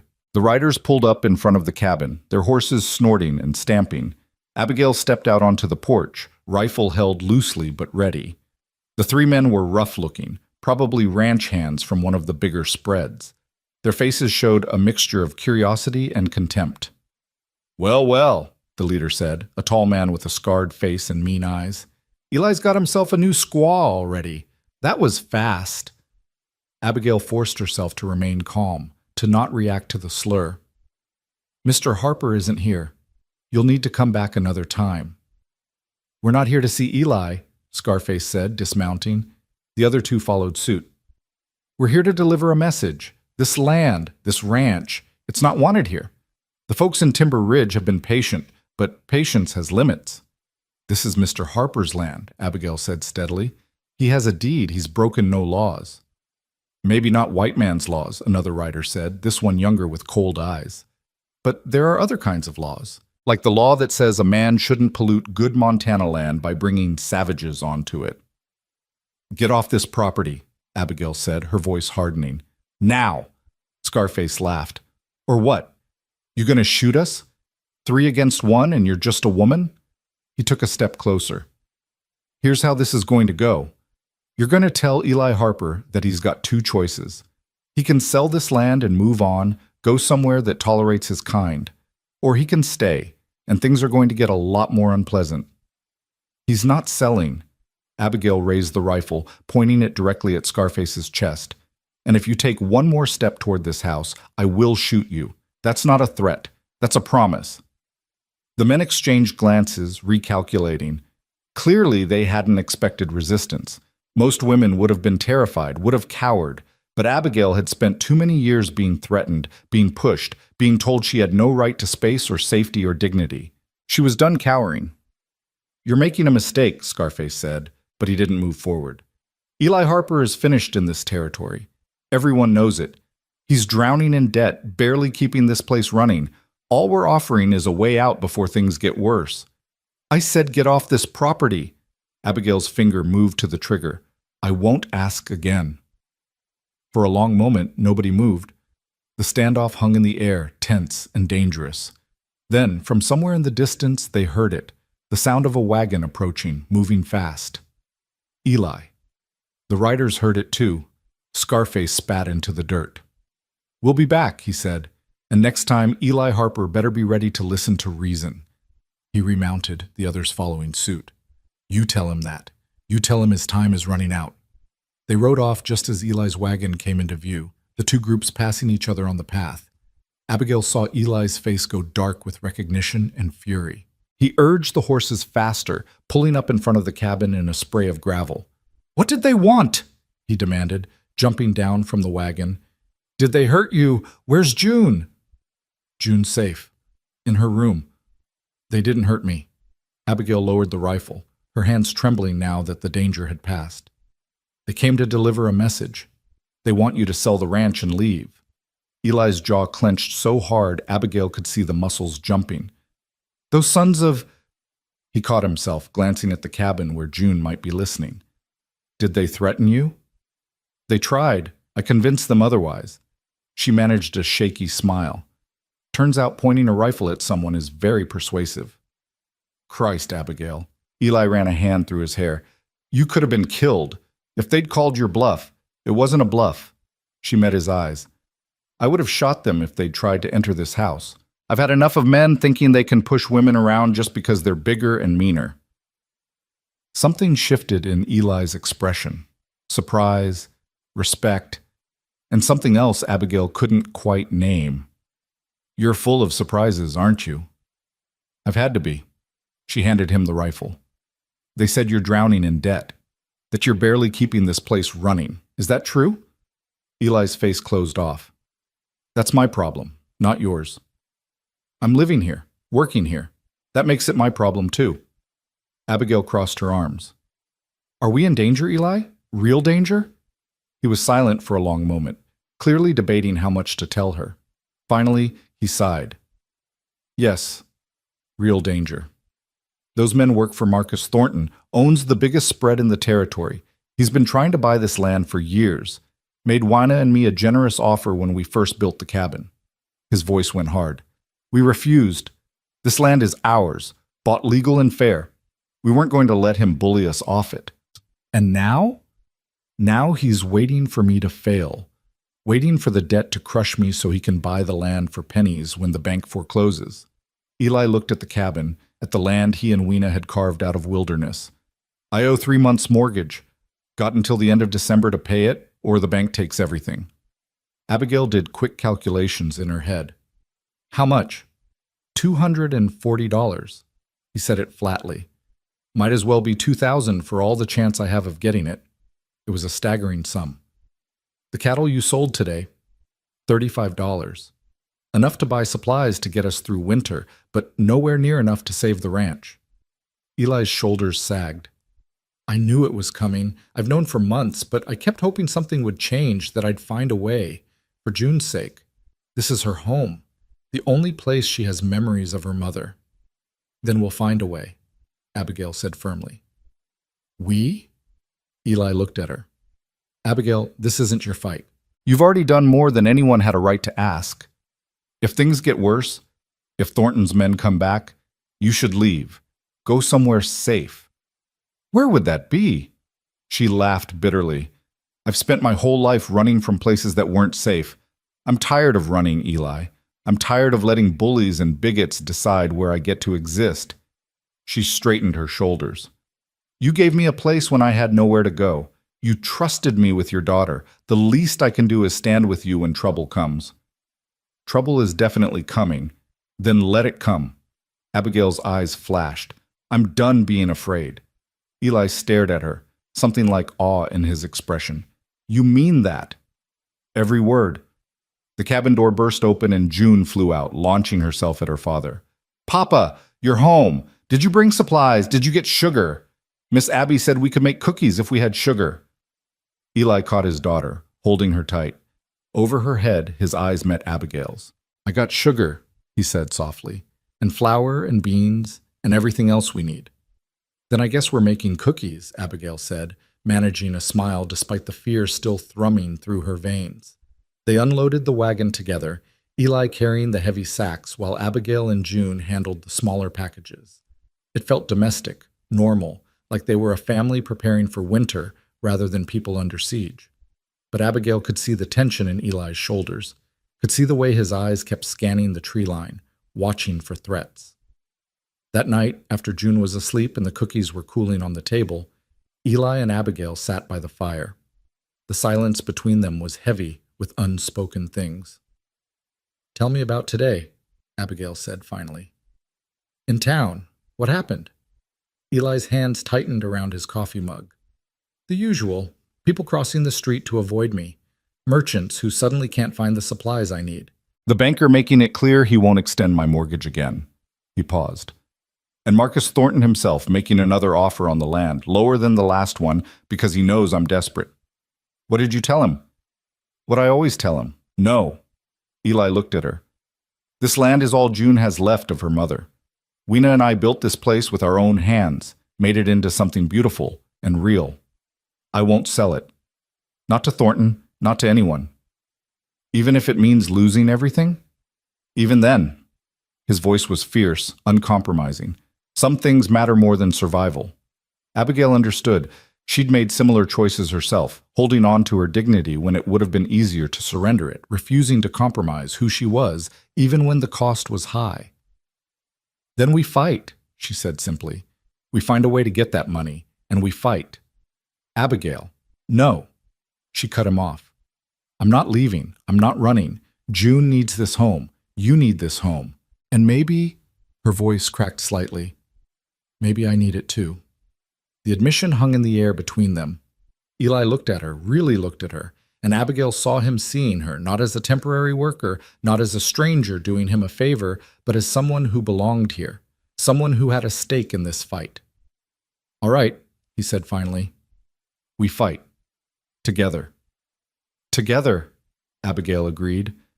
The fire crackled between them, casting dancing shadows on the walls. Outside, the wind picked up, rattling the windows, reminding them that winter was coming, and with it, the deadline that hung over everything. But for now, in this moment, they were together. They were united. And somehow, that made the impossible seem just slightly less so. We should get some sleep, Eli said, standing. Tomorrow's going to be a hard day. They're all hard days, Abigail pointed out. Yeah, he smiled slightly, but at least now I'm not facing them alone. He headed toward his room, then paused at the door. Abigail? What you did today, standing up to those men, that took real courage. Or real stupidity. No. His voice was firm. Courage. Weena would have done the same thing. She never backed down from a fight, never let anyone make her feel small. He paused. You remind me of her sometimes. Same fire. Same refusal to accept that the world gets to decide your worth. The comparison made Abigail's throat tight. Thank you, she managed. That means more than you know. Eli nodded once, then disappeared into his room. Abigail sat by the fire a while longer, thinking about everything that had happened. 2 weeks ago, she'd been standing on a train platform, alone and unwanted and convinced she had nothing left to lose. Now she was here, in this cabin, part of something that felt dangerously close to family, part of something worth fighting for. It was terrifying. It was wonderful. It was everything she'd wanted and everything she'd been afraid to hope for. She finally rose and headed to her own room, pausing to peek in on June. The child was fast asleep, her golden curls spread across the pillow, one hand clutching the small doll Eli had bought her in town. She looked peaceful, innocent, unaware of the threats gathering around them. I won't let them hurt you, Abigail whispered to the sleeping child. I won't let them take your home. I promise. It was a promise she had no idea how to keep, but she meant it with every fiber of her being. The next days fell into a new pattern, one shaped by urgency and the knowledge that time was running out. Eli worked longer hours, trying to squeeze every possible dollar from the ranch. Abigail threw herself into finding ways to contribute, making soap to sell in town, sewing clothes for other families, even offering her healing services to anyone who would accept them. But it wasn't enough. It was never enough. 3 weeks into Abigail's stay, as November deepened and the first real snow began to fall, Eli sat at the table with his account book spread before him.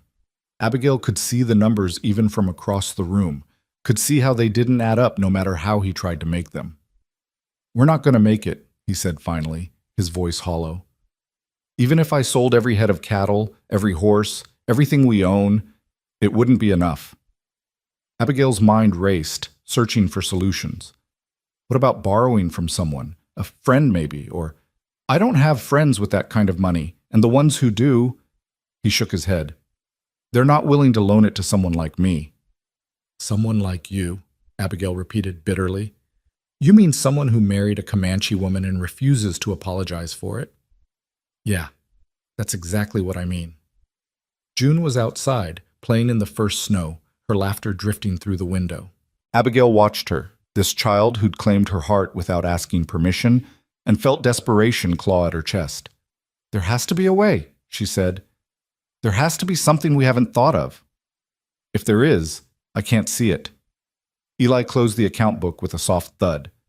"Maybe I should take Thornton's offer. At least that way June and I would have enough money to start over somewhere else, somewhere people might be less hostile." "You don't believe that." Abigail turned to face him. "There is no somewhere else. Bigotry exists everywhere. Running won't solve anything." "Maybe not, but at least June would have a roof over her head and food in her belly." "She has that here." "For how long?" Eli's voice rose, frustration and fear bleeding through. "Until December, when the bank takes everything? Until Thornton's men decide talking isn't working and resort to more direct methods? Until—" He stopped, running his hands through his hair. "I can't protect her here, Abigail. I can barely protect myself." "So you'll give up? You'll let them win?" "I'm not giving up. I'm being realistic." He stood, pacing. "You've been here less than a month. You don't know how hard this has been, how long I've been fighting this fight. I'm tired, Abigail. I'm so damn tired." She could see it in every line of his body. The exhaustion, the defeat, the weight of trying to hold everything together alone for too long. Her heart ached for him, but she also felt anger rising. Anger at a world that punished people for daring to love across boundaries, that destroyed families because they didn't fit into neat, acceptable categories. "Eli," she said quietly, moving to stand in front of him. "Look at me." He did, and she saw the pain in his eyes, raw and unguarded. "I know you're tired. I know you've been fighting alone for too long, but you're not alone anymore." She reached out, taking his hands in hers. They were rough, calloused, scarred from work and worry. "I'm here. I'm standing with you, and I'm not going anywhere." "You can't promise that." "Yes, I can." Her voice was fierce. "I spent my whole life being pushed from place to place, never belonging anywhere, never being wanted. And then I came here, and June asked if I could be her mommy, and you treated me like I was worth something. And—" her voice cracked. "And for the first time in my entire life, I feel like I've found somewhere I belong. I'm not giving that up without a fight."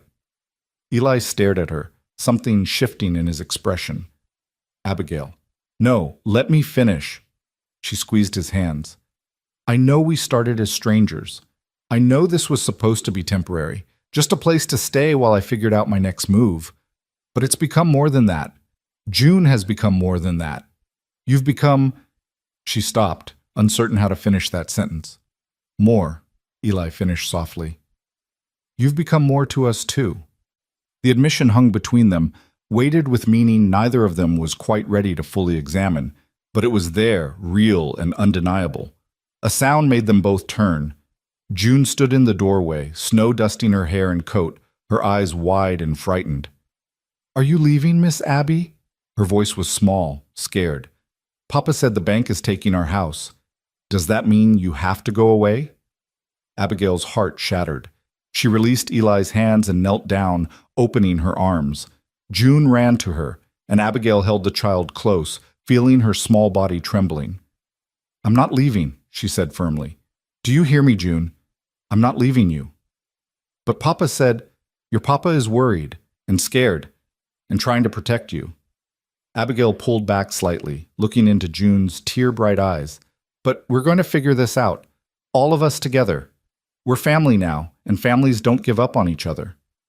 "Are we really family?" June's voice was hopeful, desperate. Abigail looked up at Eli, seeing her own emotions reflected in his face. "Yes," she said, the word feeling like a vow. "We really are." And in that moment, standing in that small cabin with snow falling outside and threats gathering in the darkness, something fundamental shifted. They weren't a rancher and a temporary worker and a child anymore. They were something else, something deeper. They were family, chosen, not born, forged not by blood but by need and care, and the simple decision to stand together against a world that wanted to tear them apart. Eli cleared his throat roughly. "All right then," he said, his voice thick with emotion. "We fight. We figure this out somehow. We don't give up." "We don't give up," Abigail echoed. "Never ever?" June asked. "Never ever," they said together. But as Abigail held June close and met Eli's eyes over the child's head, she saw the same question she was asking herself. How? How did they fight an enemy with more money, more power, more support? How did they save a ranch when they didn't have the resources? How did they protect this fragile, precious thing they were building? She didn't know, but she knew she would die trying. Outside, the snow continued to fall, beautiful and deadly, covering everything in white. Winter was here. The deadline was approaching. And somewhere in the darkness, Marcus Thornton and his men were waiting for them to fail. But in the warm cabin, by the fire's light, a family held on to each other and refused to surrender. It wasn't much. But for now, it was enough. The promise they'd made to each other that snowy afternoon felt solid in the moment. But as the days crawled toward December, reality pressed in from all sides. Eli worked himself to exhaustion, rising before dawn and collapsing into bed long after dark. Abigail took on every task she could manage, her hands cracked and bleeding from the cold and the constant labor. And June, sensing the tension that hung over the household like a storm cloud, tried to be good, tried to help, tried not to ask questions about why Papa looked so worried all the time. They were surviving. Barely. But surviving wasn't the same as winning, and they all knew it. 2 weeks before the mortgage was due, Abigail made a decision. She waited until Eli had gone out to check the cattle and June was occupied with her lessons. Then she changed into her best dress, the one she'd packed for meeting Samuel Garrett, the one she'd thought would be her wedding dress. It was worn now, the hem muddy from Montana roads, but it was still the finest thing she owned. She braided her hair carefully, pinned it up in the style white women preferred, and studied herself in the small mirror. Her reflection showed a woman who looked tired, older than her 26 years, but determined. She took a deep breath, steeling herself for what she was about to do. "June," she called, "I need to go into town. Will you be all right here for a few hours?" June looked up from her slate, her eyes widening. "Town. But Papa says—" "I know what your Papa says, but I need to do this." Abigail knelt beside the child. "I'll be back before he even knows I'm gone. Can you keep this our secret for just a little while?" June bit her lip, clearly torn. "You're not leaving, are you? You promised you wouldn't leave." "I'm not leaving, I swear it." Abigail pulled the child into a quick hug. "I'm trying to help. Trust me?" "I trust you," June whispered, "but be careful. Town people are mean." "I know, sweetheart. I'll be careful." Abigail took the smaller wagon and one of the horses, handling the reins with more confidence than she felt. The ride into Timber Ridge took 40 minutes. 40 minutes of cold wind and second-guessing and fear that felt like ice in her stomach. But she kept going because she had to. Because sitting and waiting for disaster wasn't in her nature, and she'd be damned if she let this family lose everything without trying every possible option. Timber Ridge was bigger than she'd expected.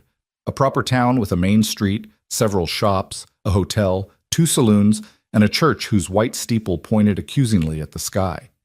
People moved along the wooden sidewalks, bundled against the cold, going about their business. Normal people living normal lives, unaware that their prejudice was destroying a family. Abigail pulled the wagon up in front of the bank, a solid brick building that screamed permanence and authority. She climbed down, her legs shaking slightly, and forced herself to walk through the door with her head high.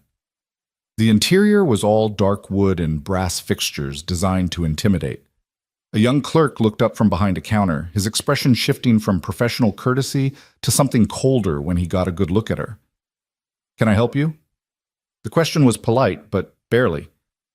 "I'm here to see the bank manager." Abigail kept her voice steady. "Regarding the Harper Ranch account." The clerk's eyes narrowed. "You're with Harper?" "I am." "Mr. Dalton doesn't see just anyone who walks in off the street." "Then it's fortunate I'm not just anyone." Abigail met his gaze without flinching. "Please inform Mr. Dalton that Miss Abigail Cross wishes to discuss a business matter of some urgency."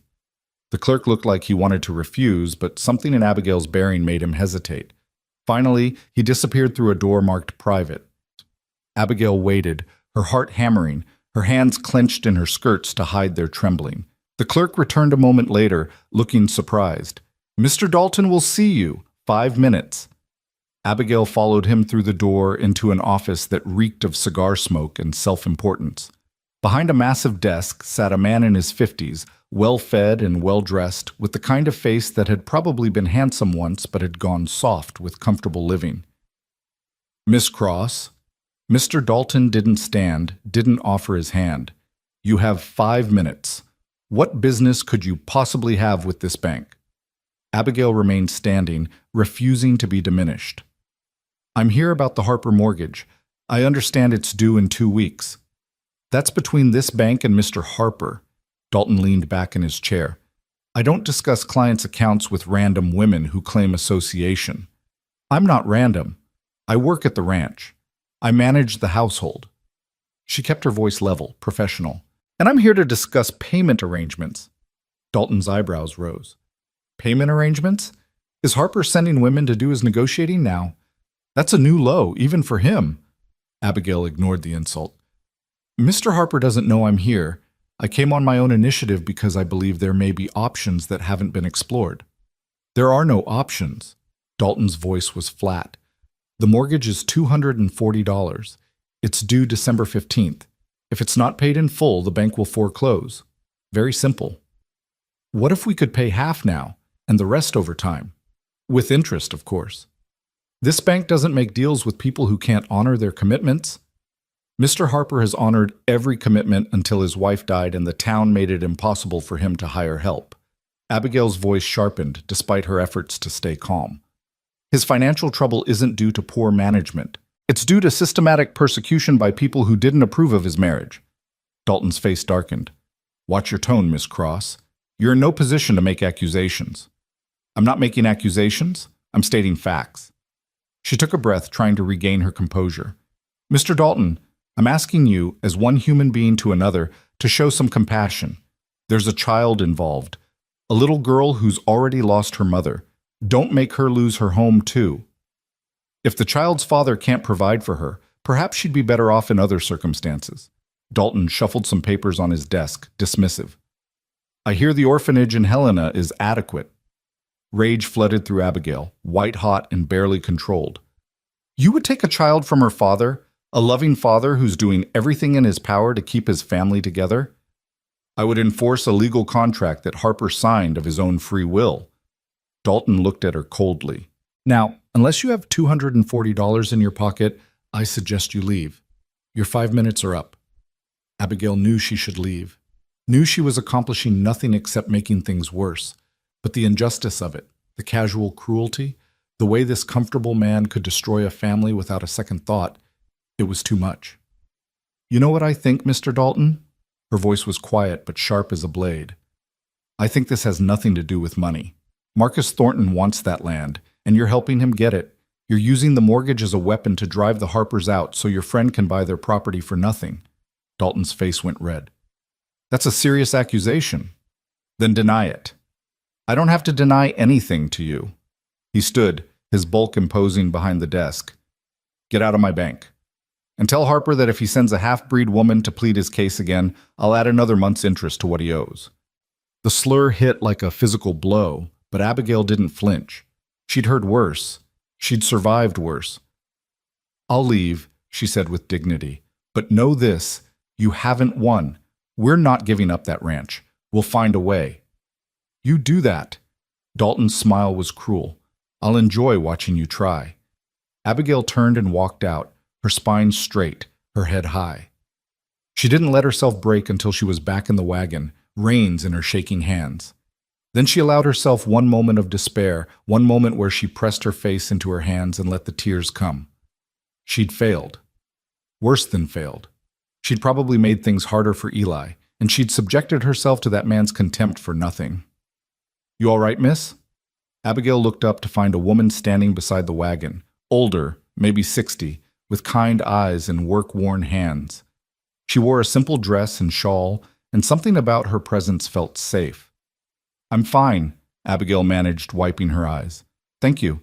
"You're the woman staying at the Harper place, aren't you? I've heard talk."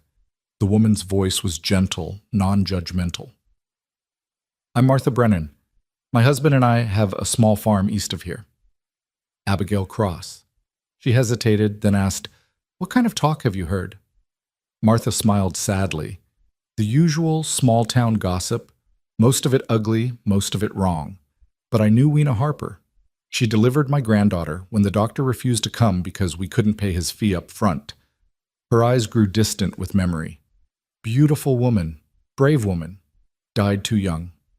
Abigail felt something loosen in her chest. You knew her? Not well, but enough to know she was good people. And Eli, too. He's a decent man trying to do right by his daughter in a town that won't let him. Martha glanced toward the bank. I'm guessing you just tried to talk sense into Dalton. How did you know? Because you've got that look, the one people get when they realize how cruel the world can be. Martha patted Abigail's hand. Don't take it personal, dear. Dalton's been in Thornton's pocket for years. He'll do whatever that man wants. So there's no hope, no way to stop the foreclosure. Martha was quiet for a moment. There might be one way. It's not conventional, and I don't know if you'd be willing to consider it. Hope flared in Abigail's chest.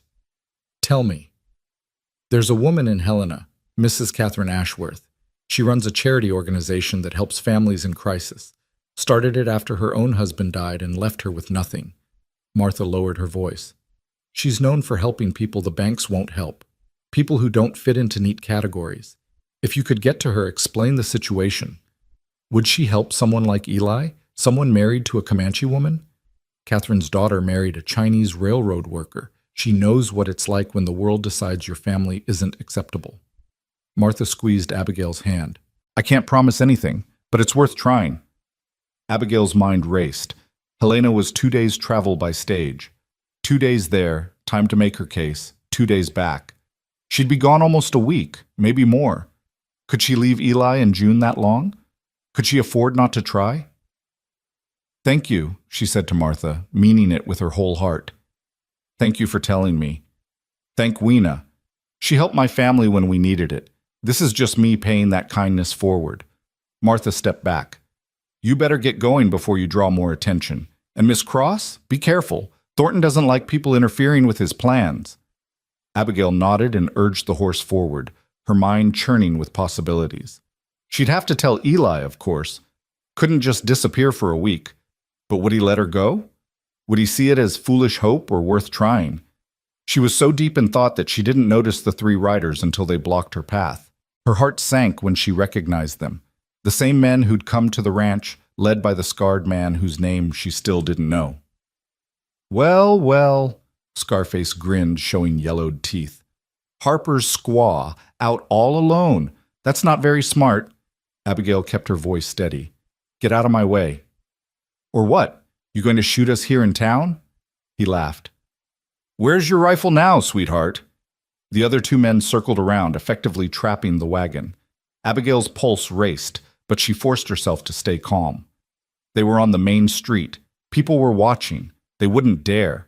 Boys, I think we should have a conversation with the lady, Scarface dismounted, about her future prospects, about how staying at the Harper place might not be in her best interest. Don't touch me. Abigail's hand moved to the small knife she kept tucked in her boot, the one her mother had given her, bone-handled and sharp. Wouldn't dream of it. But Scarface moved closer, close enough that Abigail could smell whiskey on his breath. Just want to give you some friendly advice. You're a pretty woman, even with that mudblood thing going on. You could find work elsewhere. Better work than scrubbing floors for a man who's about to lose everything. I said get away from me. Or maybe you're not just working there. Scarface's grin turned ugly. Maybe you're keeping Harper's bed warm. That it? You like white men who've got a taste for savages? Abigail's knife was in her hand before she consciously decided to draw it. She pressed the blade against Scarface's throat, just hard enough to break skin. Back up, she said coldly. Now. For a moment, nobody moved. Then Scarface laughed, actually laughed, even as a thin line of blood trickled down his neck. You've got fire. I'll give you that.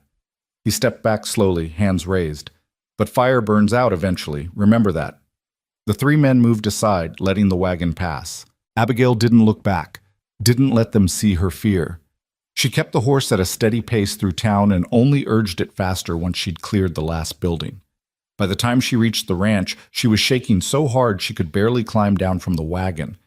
Eli was in the yard, and his face went white when he saw her. What happened? He was at her side instantly, his hands on her arms, steadying her. Abigail, you're pale as death. What? His eyes found the knife still clutched in her hand, saw the way she was trembling. Did someone hurt you? I'm fine. Her voice came out steadier than she felt. I went to town, to the bank, to try to talk to Dalton about the mortgage. Eli's expression shifted from concern to something darker. You did what? I tried to help. I thought maybe you had no right. His voice was low, dangerous. That's my debt, my problem. You had no right to go behind my back. I wasn't going behind your back. I was trying to find a solution. Abigail pulled away from him.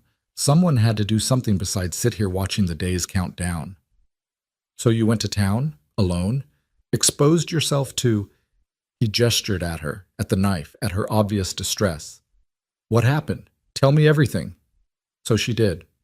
She told him about Dalton's refusal, about the cruel suggestion that June would be better off in an orphanage, about Martha Brennan and the woman in Helena who might help. She told him about Thornton's men, about the confrontation, about the knife and the threat. By the time she finished, Eli's jaw was clenched so tight she thought he might crack his teeth. You could have been killed, he said, each word forced out. You could have been hurt or worse, and I wouldn't have even known where you were. But I wasn't. I'm fine. This time, he ran his hands through his hair, clearly struggling with his temper. Abigail, I appreciate what you tried to do, but you can't. You can't put yourself at risk like that. Not for me. Not for this ranch. Why not? She felt her own anger rising. You put yourself at risk every day. You work yourself to exhaustion. You face those men's threats. You endure this town's hatred. Why am I not allowed to fight too? Because...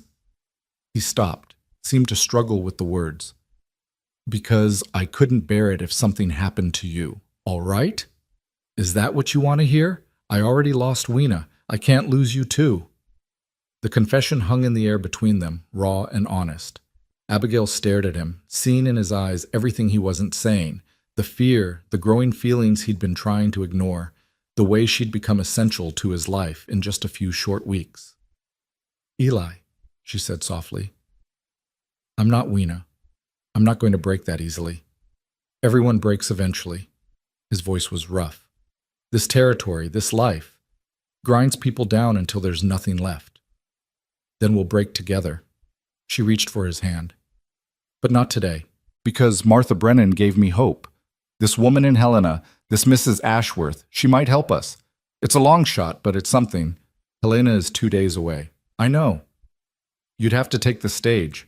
Be gone almost a week. I know that too. Eli looked at their joined hands, then back at her face. You'd do that? Travel alone, go to a strange city, ask for help from a woman you've never met? For June? For this family? Abigail squeezed his hand. In a heartbeat. Something shifted in Eli's expression, resistance giving way to acceptance, fear giving way to trust. All right, he said finally. But you don't go alone. June and I will come with you. Eli, you can't leave the ranch for that long. The cattle can survive a few days. My neighbor Rollins owes me a favor. He'll keep an eye on things. Eli's voice was firm. If we're going to do this, we do it together, as a family. The word family sent warmth flooding through Abigail's chest. Together, she agreed. They were so focused on each other that neither of them heard June approach until her small voice broke the moment. Are we going on an adventure? Eli looked down at his daughter, and despite everything, he smiled. Yeah, baby girl, we're going on an adventure. To save our house? To save our house, Abigail confirmed, kneeling down to June's level. It's going to be a long trip, and it might be hard. But we're going to try. June threw her arms around Abigail's neck. I knew you wouldn't let them take our home. I knew it. Over the child's head, Abigail met Eli's eyes. In them, she saw gratitude and fear and something else. Something that looked dangerously like love. Not the passionate, consuming love of poems and stories, but something steadier, deeper. The kind of love built on shared struggle and mutual respect, and the simple decision to keep showing up for each other. That night, after June was asleep, they sat together planning the trip. Eli counted out what little money they had, barely enough for stage fare and a couple nights' lodging. It would have to be enough. "We leave day after tomorrow," Eli said. "That gives us time to make arrangements, talk to Rollins, pack what we need." "What do we tell June?" "The truth, that we're going to ask for help, and we don't know if it will work, but we're trying." He looked at Abigail. "She's stronger than people think. She can handle the truth." "She's your daughter. Of course she's strong." Eli smiled slightly. "She's becoming your daughter, too." The word should have scared Abigail, should have made her want to run, to protect herself from caring too much about people she might lose, but instead they just felt right. True. "Yeah," she said softly. "I guess she is." They sat in comfortable silence, watching the fire burn low. Outside, the wind howled, and somewhere in the darkness, the future waited. Uncertain, dangerous, full of possibilities, both terrible and wonderful. "Abigail?" Eli's voice was quiet. "Earlier today, when you pulled a knife on those men, were you scared?" "Terrified. But you did it anyway. Doing things afraid is better than not doing them at all." She looked at him. "You taught me that. Watching you fight for this place, for June, even when the odds are impossible. That's the bravest thing I've ever seen. It doesn't feel brave. It feels desperate. Maybe that's what bravery is. Doing what needs to be done even when you're desperate and scared and not sure you'll survive it." She paused. "We're all desperate here, Eli. But we're desperate together. That has to count for something. It counts for everything." He reached over and took her hand, his thumb tracing circles on her palm. The gesture was intimate, familiar, like something they'd been doing for years instead of just weeks. "When this is over, when we either save the ranch or lose it, there's something I need to tell you, something I've been afraid to say." Abigail's heart hammered. "Tell me now." "No." He shook his head. "Not until we know which way this goes. It wouldn't be fair to either of us." She wanted to argue, wanted to demand he finish what he'd started. But she also understood. They were standing on a precipice, and making promises or declarations before they knew if they'd survive the fall felt like tempting fate. "After," she agreed. "When we know." "When we know," he echoed. They sat a while longer, hands joined, watching the fire die. Tomorrow they would tell June, would start preparing for the journey. Tomorrow, the real fight would begin. But for now, in this quiet moment, they were just two people holding on to each other in the darkness, hoping that together they were strong enough to weather whatever came next. The morning of their departure dawned cold and clear. Eli hitched the wagon and drove them into Timber Ridge to catch the Helena stage. The town was bustling with Saturday activity, and Abigail felt eyes on them as they moved through the streets. Curious, hostile, judgmental eyes that saw a white man, a half-breed woman, and a child who didn't fit into neat categories. "Let them look," Abigail thought fiercely. "Let them judge. We're still here. We're still fighting." The stage depot was crowded, people coming and going, heading to Helena or Virginia City or points beyond. Eli bought their tickets, and they settled in to wait, June perched between them on the wooden bench. "Miss Abby," June whispered, tugging on Abigail's sleeve.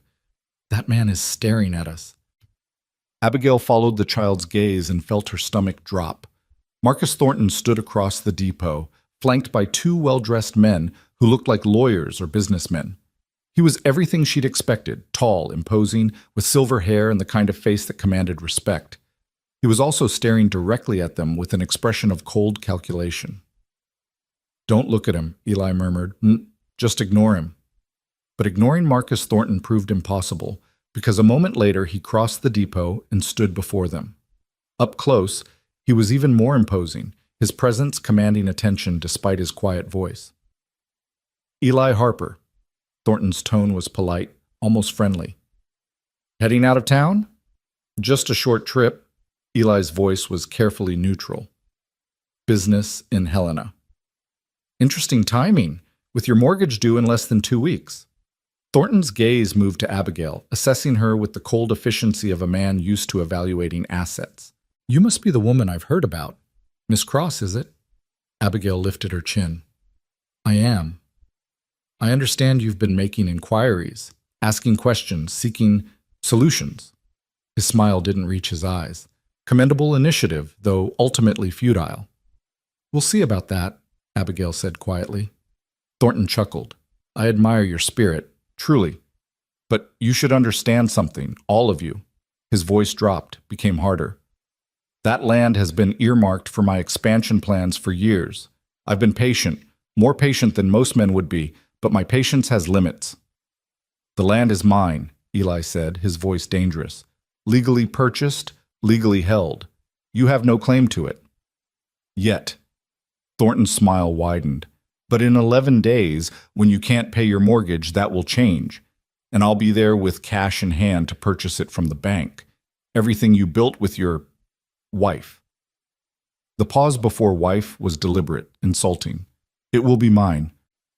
June pressed closer to Abigail, her small body trembling. Abigail wrapped an arm around the child, fury burning in her chest. You should consider my offer, Harper. Seriously consider it. Thornton pulled an envelope from his coat. 10% more than the mortgage amount. Enough to start over somewhere else. Somewhere more suitable for your circumstances. Eli didn't take the envelope. Not interested. Think of your daughter. Thornton's gaze moved to June. Pretty little thing. Be a shame if she grew up watching her father fail, watching everything he built turn to dust because of his stubbornness. Don't talk about my daughter. Eli's voice was deadly quiet. Don't even look at her. Helena's stage now boarding, the depot agent called out, breaking the tension. Thornton stepped back, tucking the envelope away. Enjoy your trip, Harper, but know this. Whether you go to Helena or not, whether you find some benefactor or not, the outcome is inevitable. In 11 days, that ranch becomes mine. He tipped his hat mockingly. Have a safe journey. He walked away, his men following like trained dogs. Abigail felt Eli trembling beside her, saw the way his hands clenched into fists. Papa? June's voice was small, scared. Is that man going to take our house? Eli knelt down, taking his daughter's face in his hands. Not if we have anything to say about it, baby girl. That man might be rich and powerful, but he doesn't know what he's up against. He doesn't know that we're fighters, that we don't give up. Because we're family, June said, her voice gaining strength. And families stick together. That's right. Eli pulled her into a hug, then stood and took her hand. Come on, let's go to Helena and show Mr. Thornton exactly what this family is made of. They boarded the stage, finding seats in the crowded interior. As the coach lurched into motion, Abigail looked back at Timber Ridge, at the town that had rejected them, at Marcus Thornton standing in the depot watching them leave. She didn't know if their plan would work, didn't know if Mrs. Ashworth would even see them, much less help them. But she knew they had to try. Had to fight with everything they had, because the alternative, giving up, letting Thornton win, losing the home they'd built together, was unthinkable. Beside her, June had fallen asleep against Eli's shoulder, exhausted from the emotional morning. Eli met Abigail's eyes over his daughter's head, and in his gaze she saw her own determination reflected back. We're going to win, she said quietly. We have to. Yeah, Eli agreed. We do. The stage rolled on toward Helena, carrying with it a family's last hope, a desperate gamble, and the faint, fragile possibility that sometimes the world allowed good people to triumph over powerful ones. It was a long shot, but it was all they had. And sometimes, Abigail thought as the Montana landscape rushed past the window, a long shot was enough. The journey to Helena took 2 grueling days of bone-rattling travel, cramped quarters, and the constant awareness that every hour brought them closer to either salvation or ruin. June bore it with remarkable resilience, entertaining herself with stories Abigail told her, and pressing her face to the window to watch the landscape transform from familiar ranch country to the bustling approaches of Montana's territorial capital. Helena sprawled across a gulch in the Rocky Mountains, a city born from gold strikes and now grown into something more permanent. Buildings of brick and stone replaced the rough wood structures of smaller towns, and the streets teemed with a diversity Abigail hadn't seen since leaving St. Louis. Chinese merchants, European immigrants, Black freedmen, native traders, all moving through the city with purpose. It's so big, June whispered, her eyes wide as the stage rolled down the main thoroughfare. Are we really going to find one lady in all this? We're going to try, Eli said, though Abigail could hear the uncertainty beneath his words. They had an address from Martha Brennan, written on a scrap of paper that Abigail had guarded like precious cargo. But would Mrs. Catherine Ashworth even see them? Would she care about the struggles of strangers from a ranch she'd never heard of? They found a modest boarding house that wouldn't break their meager budget and took a single room with 2 beds, one for June, one that Abigail and Eli would have to share, a necessity born of poverty rather than impropriety. The landlady, a practical German woman named Mrs. Holst, took their money without comment on their unusual family arrangement, for which Abigail was grateful. We'll go first thing in the morning, Eli said as they settled June into bed that night. The child was exhausted from travel, her eyes already drooping. Give ourselves the full day to make our case. Abigail nodded, though anxiety churned in her stomach. Everything depended on tomorrow. Everything hung on the words they'd say, the impression they'd make, the mercy of a woman who had no obligation to help them. That night, as June slept between them, Eli having insisted on propriety despite the practicalities, Abigail lay awake staring at the ceiling. Beside her, she could hear Eli's breathing, could sense that he too was awake, both of them caught in the terrible space between hope and despair. Abigail? His voice was barely a whisper. Yes? If this doesn't work, if we go back empty-handed and lose the ranch, he paused. What will you do? The question hung heavy in the darkness. I don't know, she admitted. A month ago, I would have said I'd move on, find another town, another opportunity, keep drifting the way I always have. She turned her head to look at his silhouette in the dim light filtering through the curtains. But now I can't imagine leaving. Can't imagine not being there when June wakes up, not sharing coffee with you at dawn, not being part of this family we've built. Her voice cracked slightly. I know that's foolish. I know I should protect myself, keep some distance in case everything falls apart. But I can't, Eli. I've already fallen too far. She heard him shift, felt him turn toward her. In the darkness, his hand found hers across June's sleeping form. I'm glad, he said quietly, because I've fallen too. Further than I thought possible, further than I should have let myself. You came into our lives like some kind of miracle. And now I can't remember what it was like before you were here. Eli, let me finish. His grip tightened on her hand. I said I'd wait until we knew how this turned out before I spoke. But lying here in the dark, not knowing what tomorrow brings, I need you to know. I love you, Abigail Cross. Not the way I loved Weena. That was something different, something that belonged to who I was then. This is new, unexpected, built on different ground. But it's real. It's, I love you too. The words rushed out of Abigail before she could stop them, before she could calculate the risk or protect herself from potential hurt.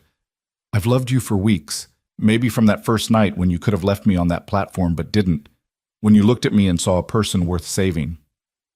They couldn't kiss, not with June between them, not in a room that wasn't truly theirs, but they held hands across the small distance, fingers intertwined, and it felt like a promise, like a vow more binding than any spoken in a church. Whatever happens tomorrow, Eli whispered, we face it together. Together, Abigail echoed. Always. Morning came too quickly, and not quickly enough. They dressed carefully, Abigail in her best dress despite its wear, Eli in his cleanest shirt and jacket. June wore the dress Abigail had mended. Her golden curls brushed until they shone. They looked like what they were. Working people trying desperately to appear respectable, to convince someone that they were worth the risk of helping. The address Martha had given them led to a substantial brick house on the western edge of Helena, surrounded by a neat garden gone dormant for winter. A brass plaque beside the door read, Montana Women's Aid Society, Catherine Ashworth, Director. Eli knocked, his jaw tight with tension. A moment later, the door opened to reveal a woman in her 40s, dressed practically with her hair pulled back in a severe bun.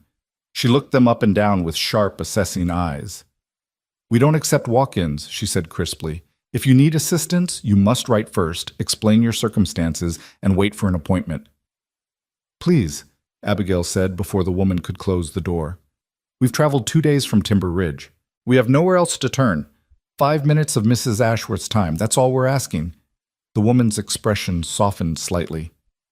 Mrs. Ashworth sees a dozen desperate cases every week. She can't help everyone. We know. Eli spoke up, his voice steady despite the fear Abigail knew he felt. But we have to try. For my daughter. He placed a hand on June's shoulder. She's already lost her mother. I can't let her lose her home too. The woman looked down at June, and something in her face shifted. Wait here, she said finally, and disappeared into the house. They waited in the cold, June pressed against Abigail's side, Eli's hand on Abigail's back, a small gesture of support that steadied her racing heart. After what felt like an eternity, but was probably only minutes, the door opened again. Mrs. Ashworth will give you 10 minutes, the woman said. Don't waste them. They followed her through a house that spoke of comfortable means, not wealthy, but secure. Books lined the walls, papers covered a large desk, and the whole place had the air of serious work being done. In a sitting room warmed by a fire, a woman rose to greet them. Catherine Ashworth was perhaps 50, with gray-streaked dark hair and eyes that had seen too much suffering to be easily shocked. She wore a simple but well-made dress, and there was something in her bearing that commanded respect without demanding it. Mr. Harper, she said, her voice cultured but not cold. Miss Cross, and this must be June, she gestured to chairs. Please, sit. You have 10 minutes. Use them wisely. Eli started to speak, but Abigail found herself interrupting. Mrs. Ashworth, I know you must hear desperate stories every day. I know everyone who comes through that door thinks their situation is unique, that they deserve special consideration. But I'm not going to insult your intelligence by pretending our case is special. Catherine's eyebrows rose slightly. Go on. We're three people who don't fit into the neat categories this world prefers, Abigail continued, her words coming faster now. Eli married a Comanche woman and loved her until fever took her. June is growing up caught between two worlds, just like I did. And I'm a mixed-blood woman who's been rejected more times than I can count. She leaned forward. The town where Eli's ranch is located wants him gone. They're using his mortgage as a weapon. He owes $240, due in 9 days, and if he can't pay, a man named Marcus Thornton will buy the land from the bank and destroy everything Eli built with his wife. And you want me to loan you this money? Catherine's tone was neutral, revealing nothing. We want a chance, Eli said. A fighting chance to keep our home. I can pay you back. It might take years, but I will. I'm not asking for charity. I'm asking for the opportunity to prove that families like ours deserve to exist, deserve to thrive, deserve to not be crushed by people who think we're beneath them. Catherine was silent for a long moment, studying them. Then her gaze moved to June.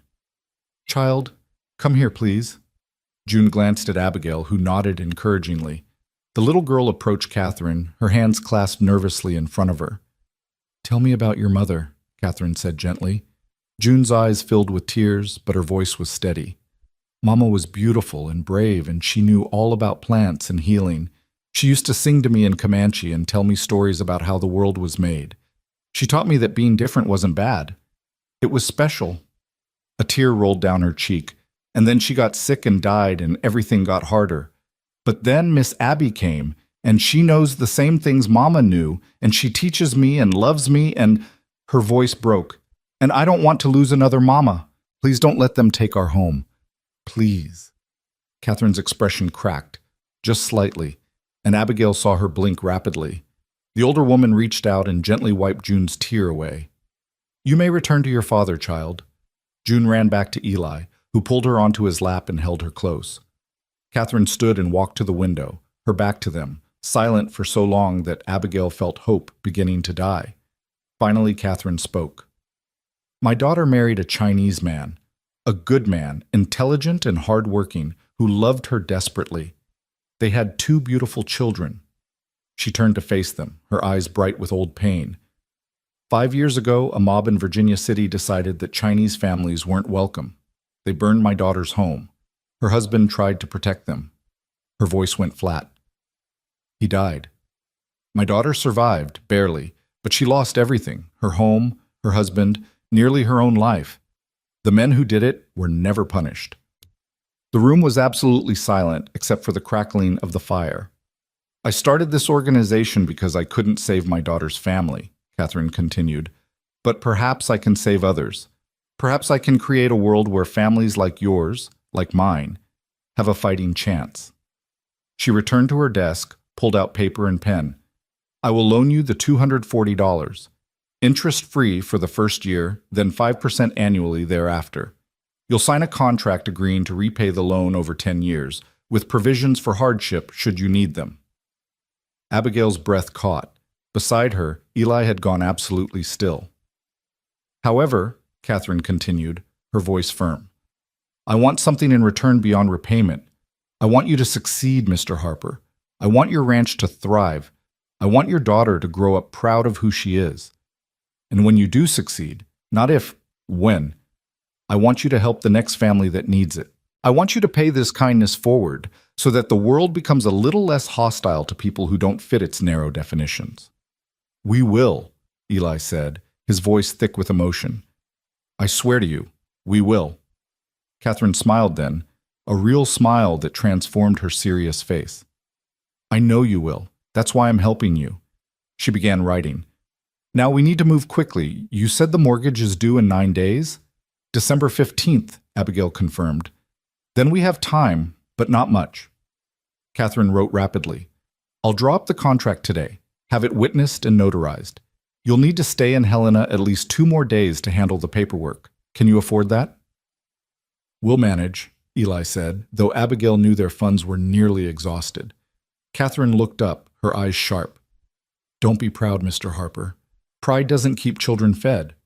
You'll stay here, in my guest rooms, while we complete the paperwork. And before you argue, consider it payment for the satisfaction I'll get from imagining Marcus Thornton's face when you walk into that bank with cash in hand.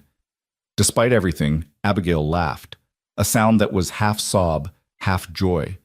June was grinning, bouncing in Eli's lap, and Eli himself looked like he couldn't quite believe this was real. Why? He asked quietly. Why would you do this for strangers? Catherine met his eyes. Because you're not strangers. You're what my daughter's family should have been allowed to be, people living their lives, raising a child, trying to make something good in the world.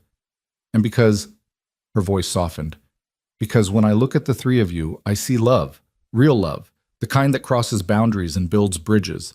The world needs more of that, not less. The next 2 days passed in a blur of paperwork and planning. Catherine proved to be as efficient as she was generous, producing contracts, arranging for the money to be transferred, even writing a letter to the Timber Ridge bank manager that made it clear any attempt to refuse their payment would result in legal action. Dalton's a coward, Catherine said as she sealed the letter. He'll bluster, but he won't actually break the law. Not when he knows someone's watching. In the evenings, after June was asleep, the adults would gather in Catherine's sitting room. She'd tell them about her work, about the families she'd helped, about her vision for a Montana territory where people could live without fear of persecution for who they loved or where they came from. It's a long fight, she admitted. Most days I feel like I'm bailing water from a sinking ship. But then families like yours come along, and I remember why it matters. Every family saved is a victory. Every child who grows up proud of their heritage instead of ashamed is a revolution. On the morning of their departure, Catherine pressed an additional envelope into Abigail's hands. Emergency funds, she said firmly when Abigail tried to refuse. $50. Keep it hidden, use it only if you must, but know it's there. And write to me. I want to know how you're doing, how June is doing. You're part of my family now in a way. We survivors need to stick together. Abigail embraced her, this woman who'd saved them, who'd believed in them. Thank you, she whispered. Thank you for seeing us as worth saving. Thank you for being worth it, Catherine replied. The journey back to Timber Ridge felt different than the journey out. They carried with them hope made tangible, a bank draft that would save the ranch, contracts that proved someone believed in their future, and the knowledge that they weren't as alone as they'd thought. What do you think Thornton will do? Abigail asked as the stage rolled through familiar territory. When we pay the mortgage? Be furious, Eli said with dark satisfaction. Then probably try something else. Men like him don't give up easily. Neither do we, June piped up, earning a smile from both adults. Neither do we, Eli agreed, pulling his daughter close. They arrived back in Timber Ridge on December 14th, one day before the mortgage was due. Eli wanted to wait until the 15th, wanted to walk into that bank at the last possible moment and see Dalton's face when he realized his scheme had failed. But Abigail convinced him otherwise. Don't give them any excuse, she argued. Pay it early, pay it in full, and make it clear we're not going anywhere. So on the afternoon of the 14th, they walked into the bank, all three of them, a united front. The clerk's eyes widened when he saw them, and he scurried to fetch Mr. Dalton. The bank manager emerged from his office, his expression shifting from confusion to disbelief when he saw the bank draft in Eli's hand. What is this? Payment in full for the Harper Ranch mortgage, Eli said, his voice carrying through the bank, plus 1 month's interest as penalty for early payment, per the contract terms. Dalton's face went through several shades of red. Where did you get this money? That's none of your concern. Eli laid the draft on the counter. Process the payment, mark the mortgage as satisfied, and provide me with a receipt. Today. I'll need to verify these funds. The draft is from the First Bank of Helena, Abigail interjected, producing Catherine's letter. Mrs. Catherine Ashworth has written to confirm its validity. I believe you know her reputation. Any attempt to delay or refuse this payment will be met with legal action. Dalton snatched the letter, read it, and went pale. Catherine Ashworth's name clearly carried weight even in Timber Ridge. This is highly irregular, he blustered. Process the payment, Eli repeated, steel in his voice. Now. It took an hour during which Dalton tried every possible delaying tactic, during which he sent a boy running to fetch Marcus Thornton, during which he called the draft into question and demanded additional verification. But Catherine had prepared them well, had armed them with documents and legal language and the confidence that they were in the right. By the time Marcus Thornton strode into the bank, his face dark with fury, the transaction was complete. Eli held the receipt that proved the mortgage was paid. The ranch was secure. They had won. You son of a bitch, Thornton snarled, not caring who heard. How did you, who? That's none of your business, Eli said calmly. My land is paid for. My debt is cleared. And if you or your men set foot on my property again, I'll have you arrested for trespassing. He folded the receipt carefully, tucked it into his pocket. Come on, family. Let's go home. They walked out of that bank with their heads high, June between them holding both their hands. Behind them, they could hear Thornton shouting at Dalton, could imagine the scene unfolding. But they didn't look back. They climbed into the wagon and headed north, toward the ranch, toward home. The relief didn't fully hit until they were back on their land, the cabin visible through the trees, smoke rising from the chimney where their neighbor Rollins must have kept the fire going. Eli stopped the wagon and just sat there, staring at his home. The home he'd built with Weena, the home he'd nearly lost, the home he'd now saved. Papa? June's voice was uncertain. Are you all right? Yeah, baby girl. Eli's voice was rough. I'm more than all right. He turned to Abigail and she saw tears on his face. We did it. We actually did it. Abigail reached for his hand. We did it together. Together, he echoed, then laughed, a sound of pure joy and relief. God, together. I'm so tired of doing things alone. You don't have to anymore, Abigail said softly. You have me. You have June. You have a family. Eli pulled her close then, right there in the wagon, and kissed her. It was their first kiss, long overdue, and it tasted like relief and joy and promise. June squealed with delight, bouncing between them. Does this mean Miss Abby gets to stay forever and ever? She asked. Eli pulled back slightly, his eyes on Abigail's face. That depends. Abigail Cross, will you stay? Not as a worker, not as someone passing through, but as... He seemed to struggle for words. As family, Abigail finished. As yours. Yes, Eli Harper. Yes, I'll stay. Forever and always. The winter that followed was hard. Winters in Montana always were. But the Harper Ranch survived, thrived even. Word spread about how they'd defeated Marcus Thornton, how they'd found help when everyone said there was none to be found. Some people in town remained hostile, but others started to soften started to see that this family, different as it was, deserved to exist. Martha Brennan became a regular visitor, bringing news and gossip, and sometimes other families who needed help. True to their promise to Catherine, Eli and Abigail began quietly assisting those families, sharing what little they had, connecting them with resources, building a network of people who'd been rejected by conventional society but who found strength in each other. On a cold day in February, Eli and Abigail were married under the bare branches of a sycamore tree at the edge of the property. There was no preacher. No man of God would perform the ceremony for a white man marrying a mixed-blood woman. Instead, they spoke their own vows, witnessed by June and Martha and a handful of neighbors who didn't care what the church thought. "I used to be the bride no one chose," Abigail said, her hands clasped in Eli's, her heart full to bursting. "The woman everyone rejected. But today I choose you, Eli Harper. I choose June. I choose this life, this family, this love. And I'll keep choosing it every day for as long as I live." "I choose you too," Eli said, his voice strong and sure. "I choose this beautiful, brave woman who pulled a knife on 3 men to protect my daughter, who traveled to Helena to save our home, who looked at my broken family and decided we were worth fighting for." He smiled. "I choose you, Abigail Cross, today and always." They sealed their vows with a kiss, and June threw dried flowers in the air, laughing with pure joy. It wasn't a traditional wedding, it wasn't sanctioned by church or approved by society, but it was real, and it was theirs, and it was enough. By spring, the ranch was thriving. Eli had hired 2 hands, men who'd been rejected by other ranches for various reasons, and who were grateful for work. The cattle grew fat on new grass.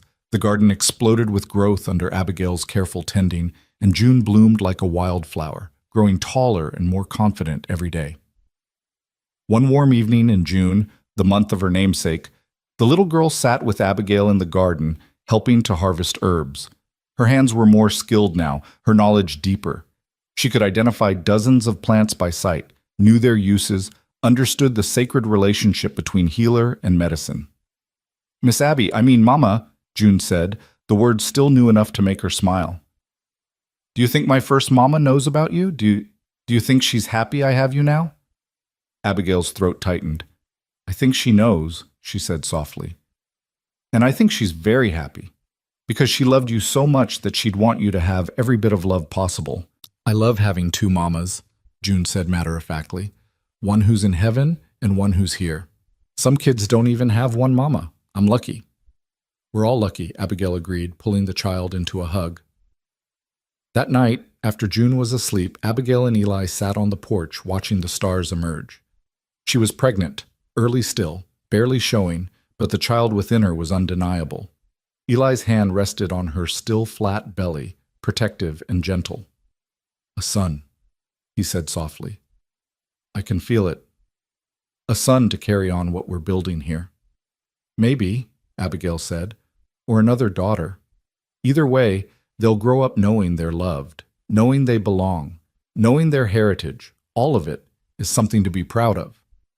"Because of you," Eli said, "because you chose us when you could have kept running, because you stood and fought when it would have been easier to leave."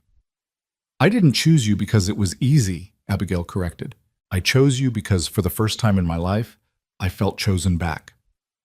They sat in comfortable silence, watching the stars wheel overhead, listening to the night sounds of their land. Inside, June dreamed peaceful dreams. The cattle were safe in the fields, the mortgage was paid. Their future, while never certain, felt possible in a way it never had before. Abigail thought about the woman she'd been on that train platform, lost, rejected, convinced she had nothing left to offer the world. That woman had been broken by a lifetime of being unwanted, of being told she didn't fit, of carrying shame for circumstances beyond her control. But that woman was gone now, transformed by the simple act of a little girl asking if she could be her mother, transformed by a man who saw worth in her when others saw only complications, transformed by the decision to stop running and start fighting, to claim a place in the world instead of waiting for permission to exist. She wasn't unwanted anymore. She was chosen, treasured, loved. She was a wife, a mother, a healer, a fighter. She was part of something bigger than herself, a family built not on conventional foundations but on something stronger, on choice, on courage, on the radical act of loving across boundaries the world wanted to keep rigid. "What are you thinking about?" Eli asked, his thumb tracing circles on her belly. "That I'm home," Abigail said simply. "Finally, after all these years, I'm home." Eli pulled her closer, kissed her temple. "Yeah," he agreed. "We all are." The wind carried the scent of sage and pine, of growing things in wild spaces. Somewhere in the distance, a coyote called to its mate. The ranch, their home, their hard-won victory, settled into the peaceful rhythms of night. And in that moment, under the vast Montana sky, Abigail Cross Harper understood a truth she'd spent her whole life searching for. Family wasn't something you were born into. It wasn't about blood or acceptance or fitting into preset categories. Family was something you built, one choice at a time, one moment of courage at a time, one decision to love at a time. She'd been the bride no one wanted, the woman everyone rejected, but she'd become the wife someone chose, the mother someone needed, the fighter someone believed in. And in becoming those things, she'd finally become herself, fully, completely, without shame or apology. The future stretched ahead, uncertain as futures always were. There would be more struggles, more prejudice to face, more battles to fight. Marcus Thornton wouldn't give up easily, and there would always be people who thought families like theirs had no right to exist. But they would face it all together, Eli with his quiet strength, June with her fierce spirit, and Abigail with the courage she'd discovered in herself. They would raise their children to be proud, would build their ranch into something lasting, would help other families find the same hope they'd found. They would prove, one day at a time, that love was stronger than hate, that family was what you made it, that belonging was something you claimed, not something you waited to be granted. And years later, when June was grown and bringing her own children to visit, when the ranch had expanded to include the neighboring property, when Abigail was known throughout the territory as a healer who never turned anyone away, she would look back on that cold November night when a little girl had whispered, "Can you be my mommy?" and know that every struggle, every rejection, every painful step of her journey had led her exactly where she needed to be. Home. Finally, forever, home.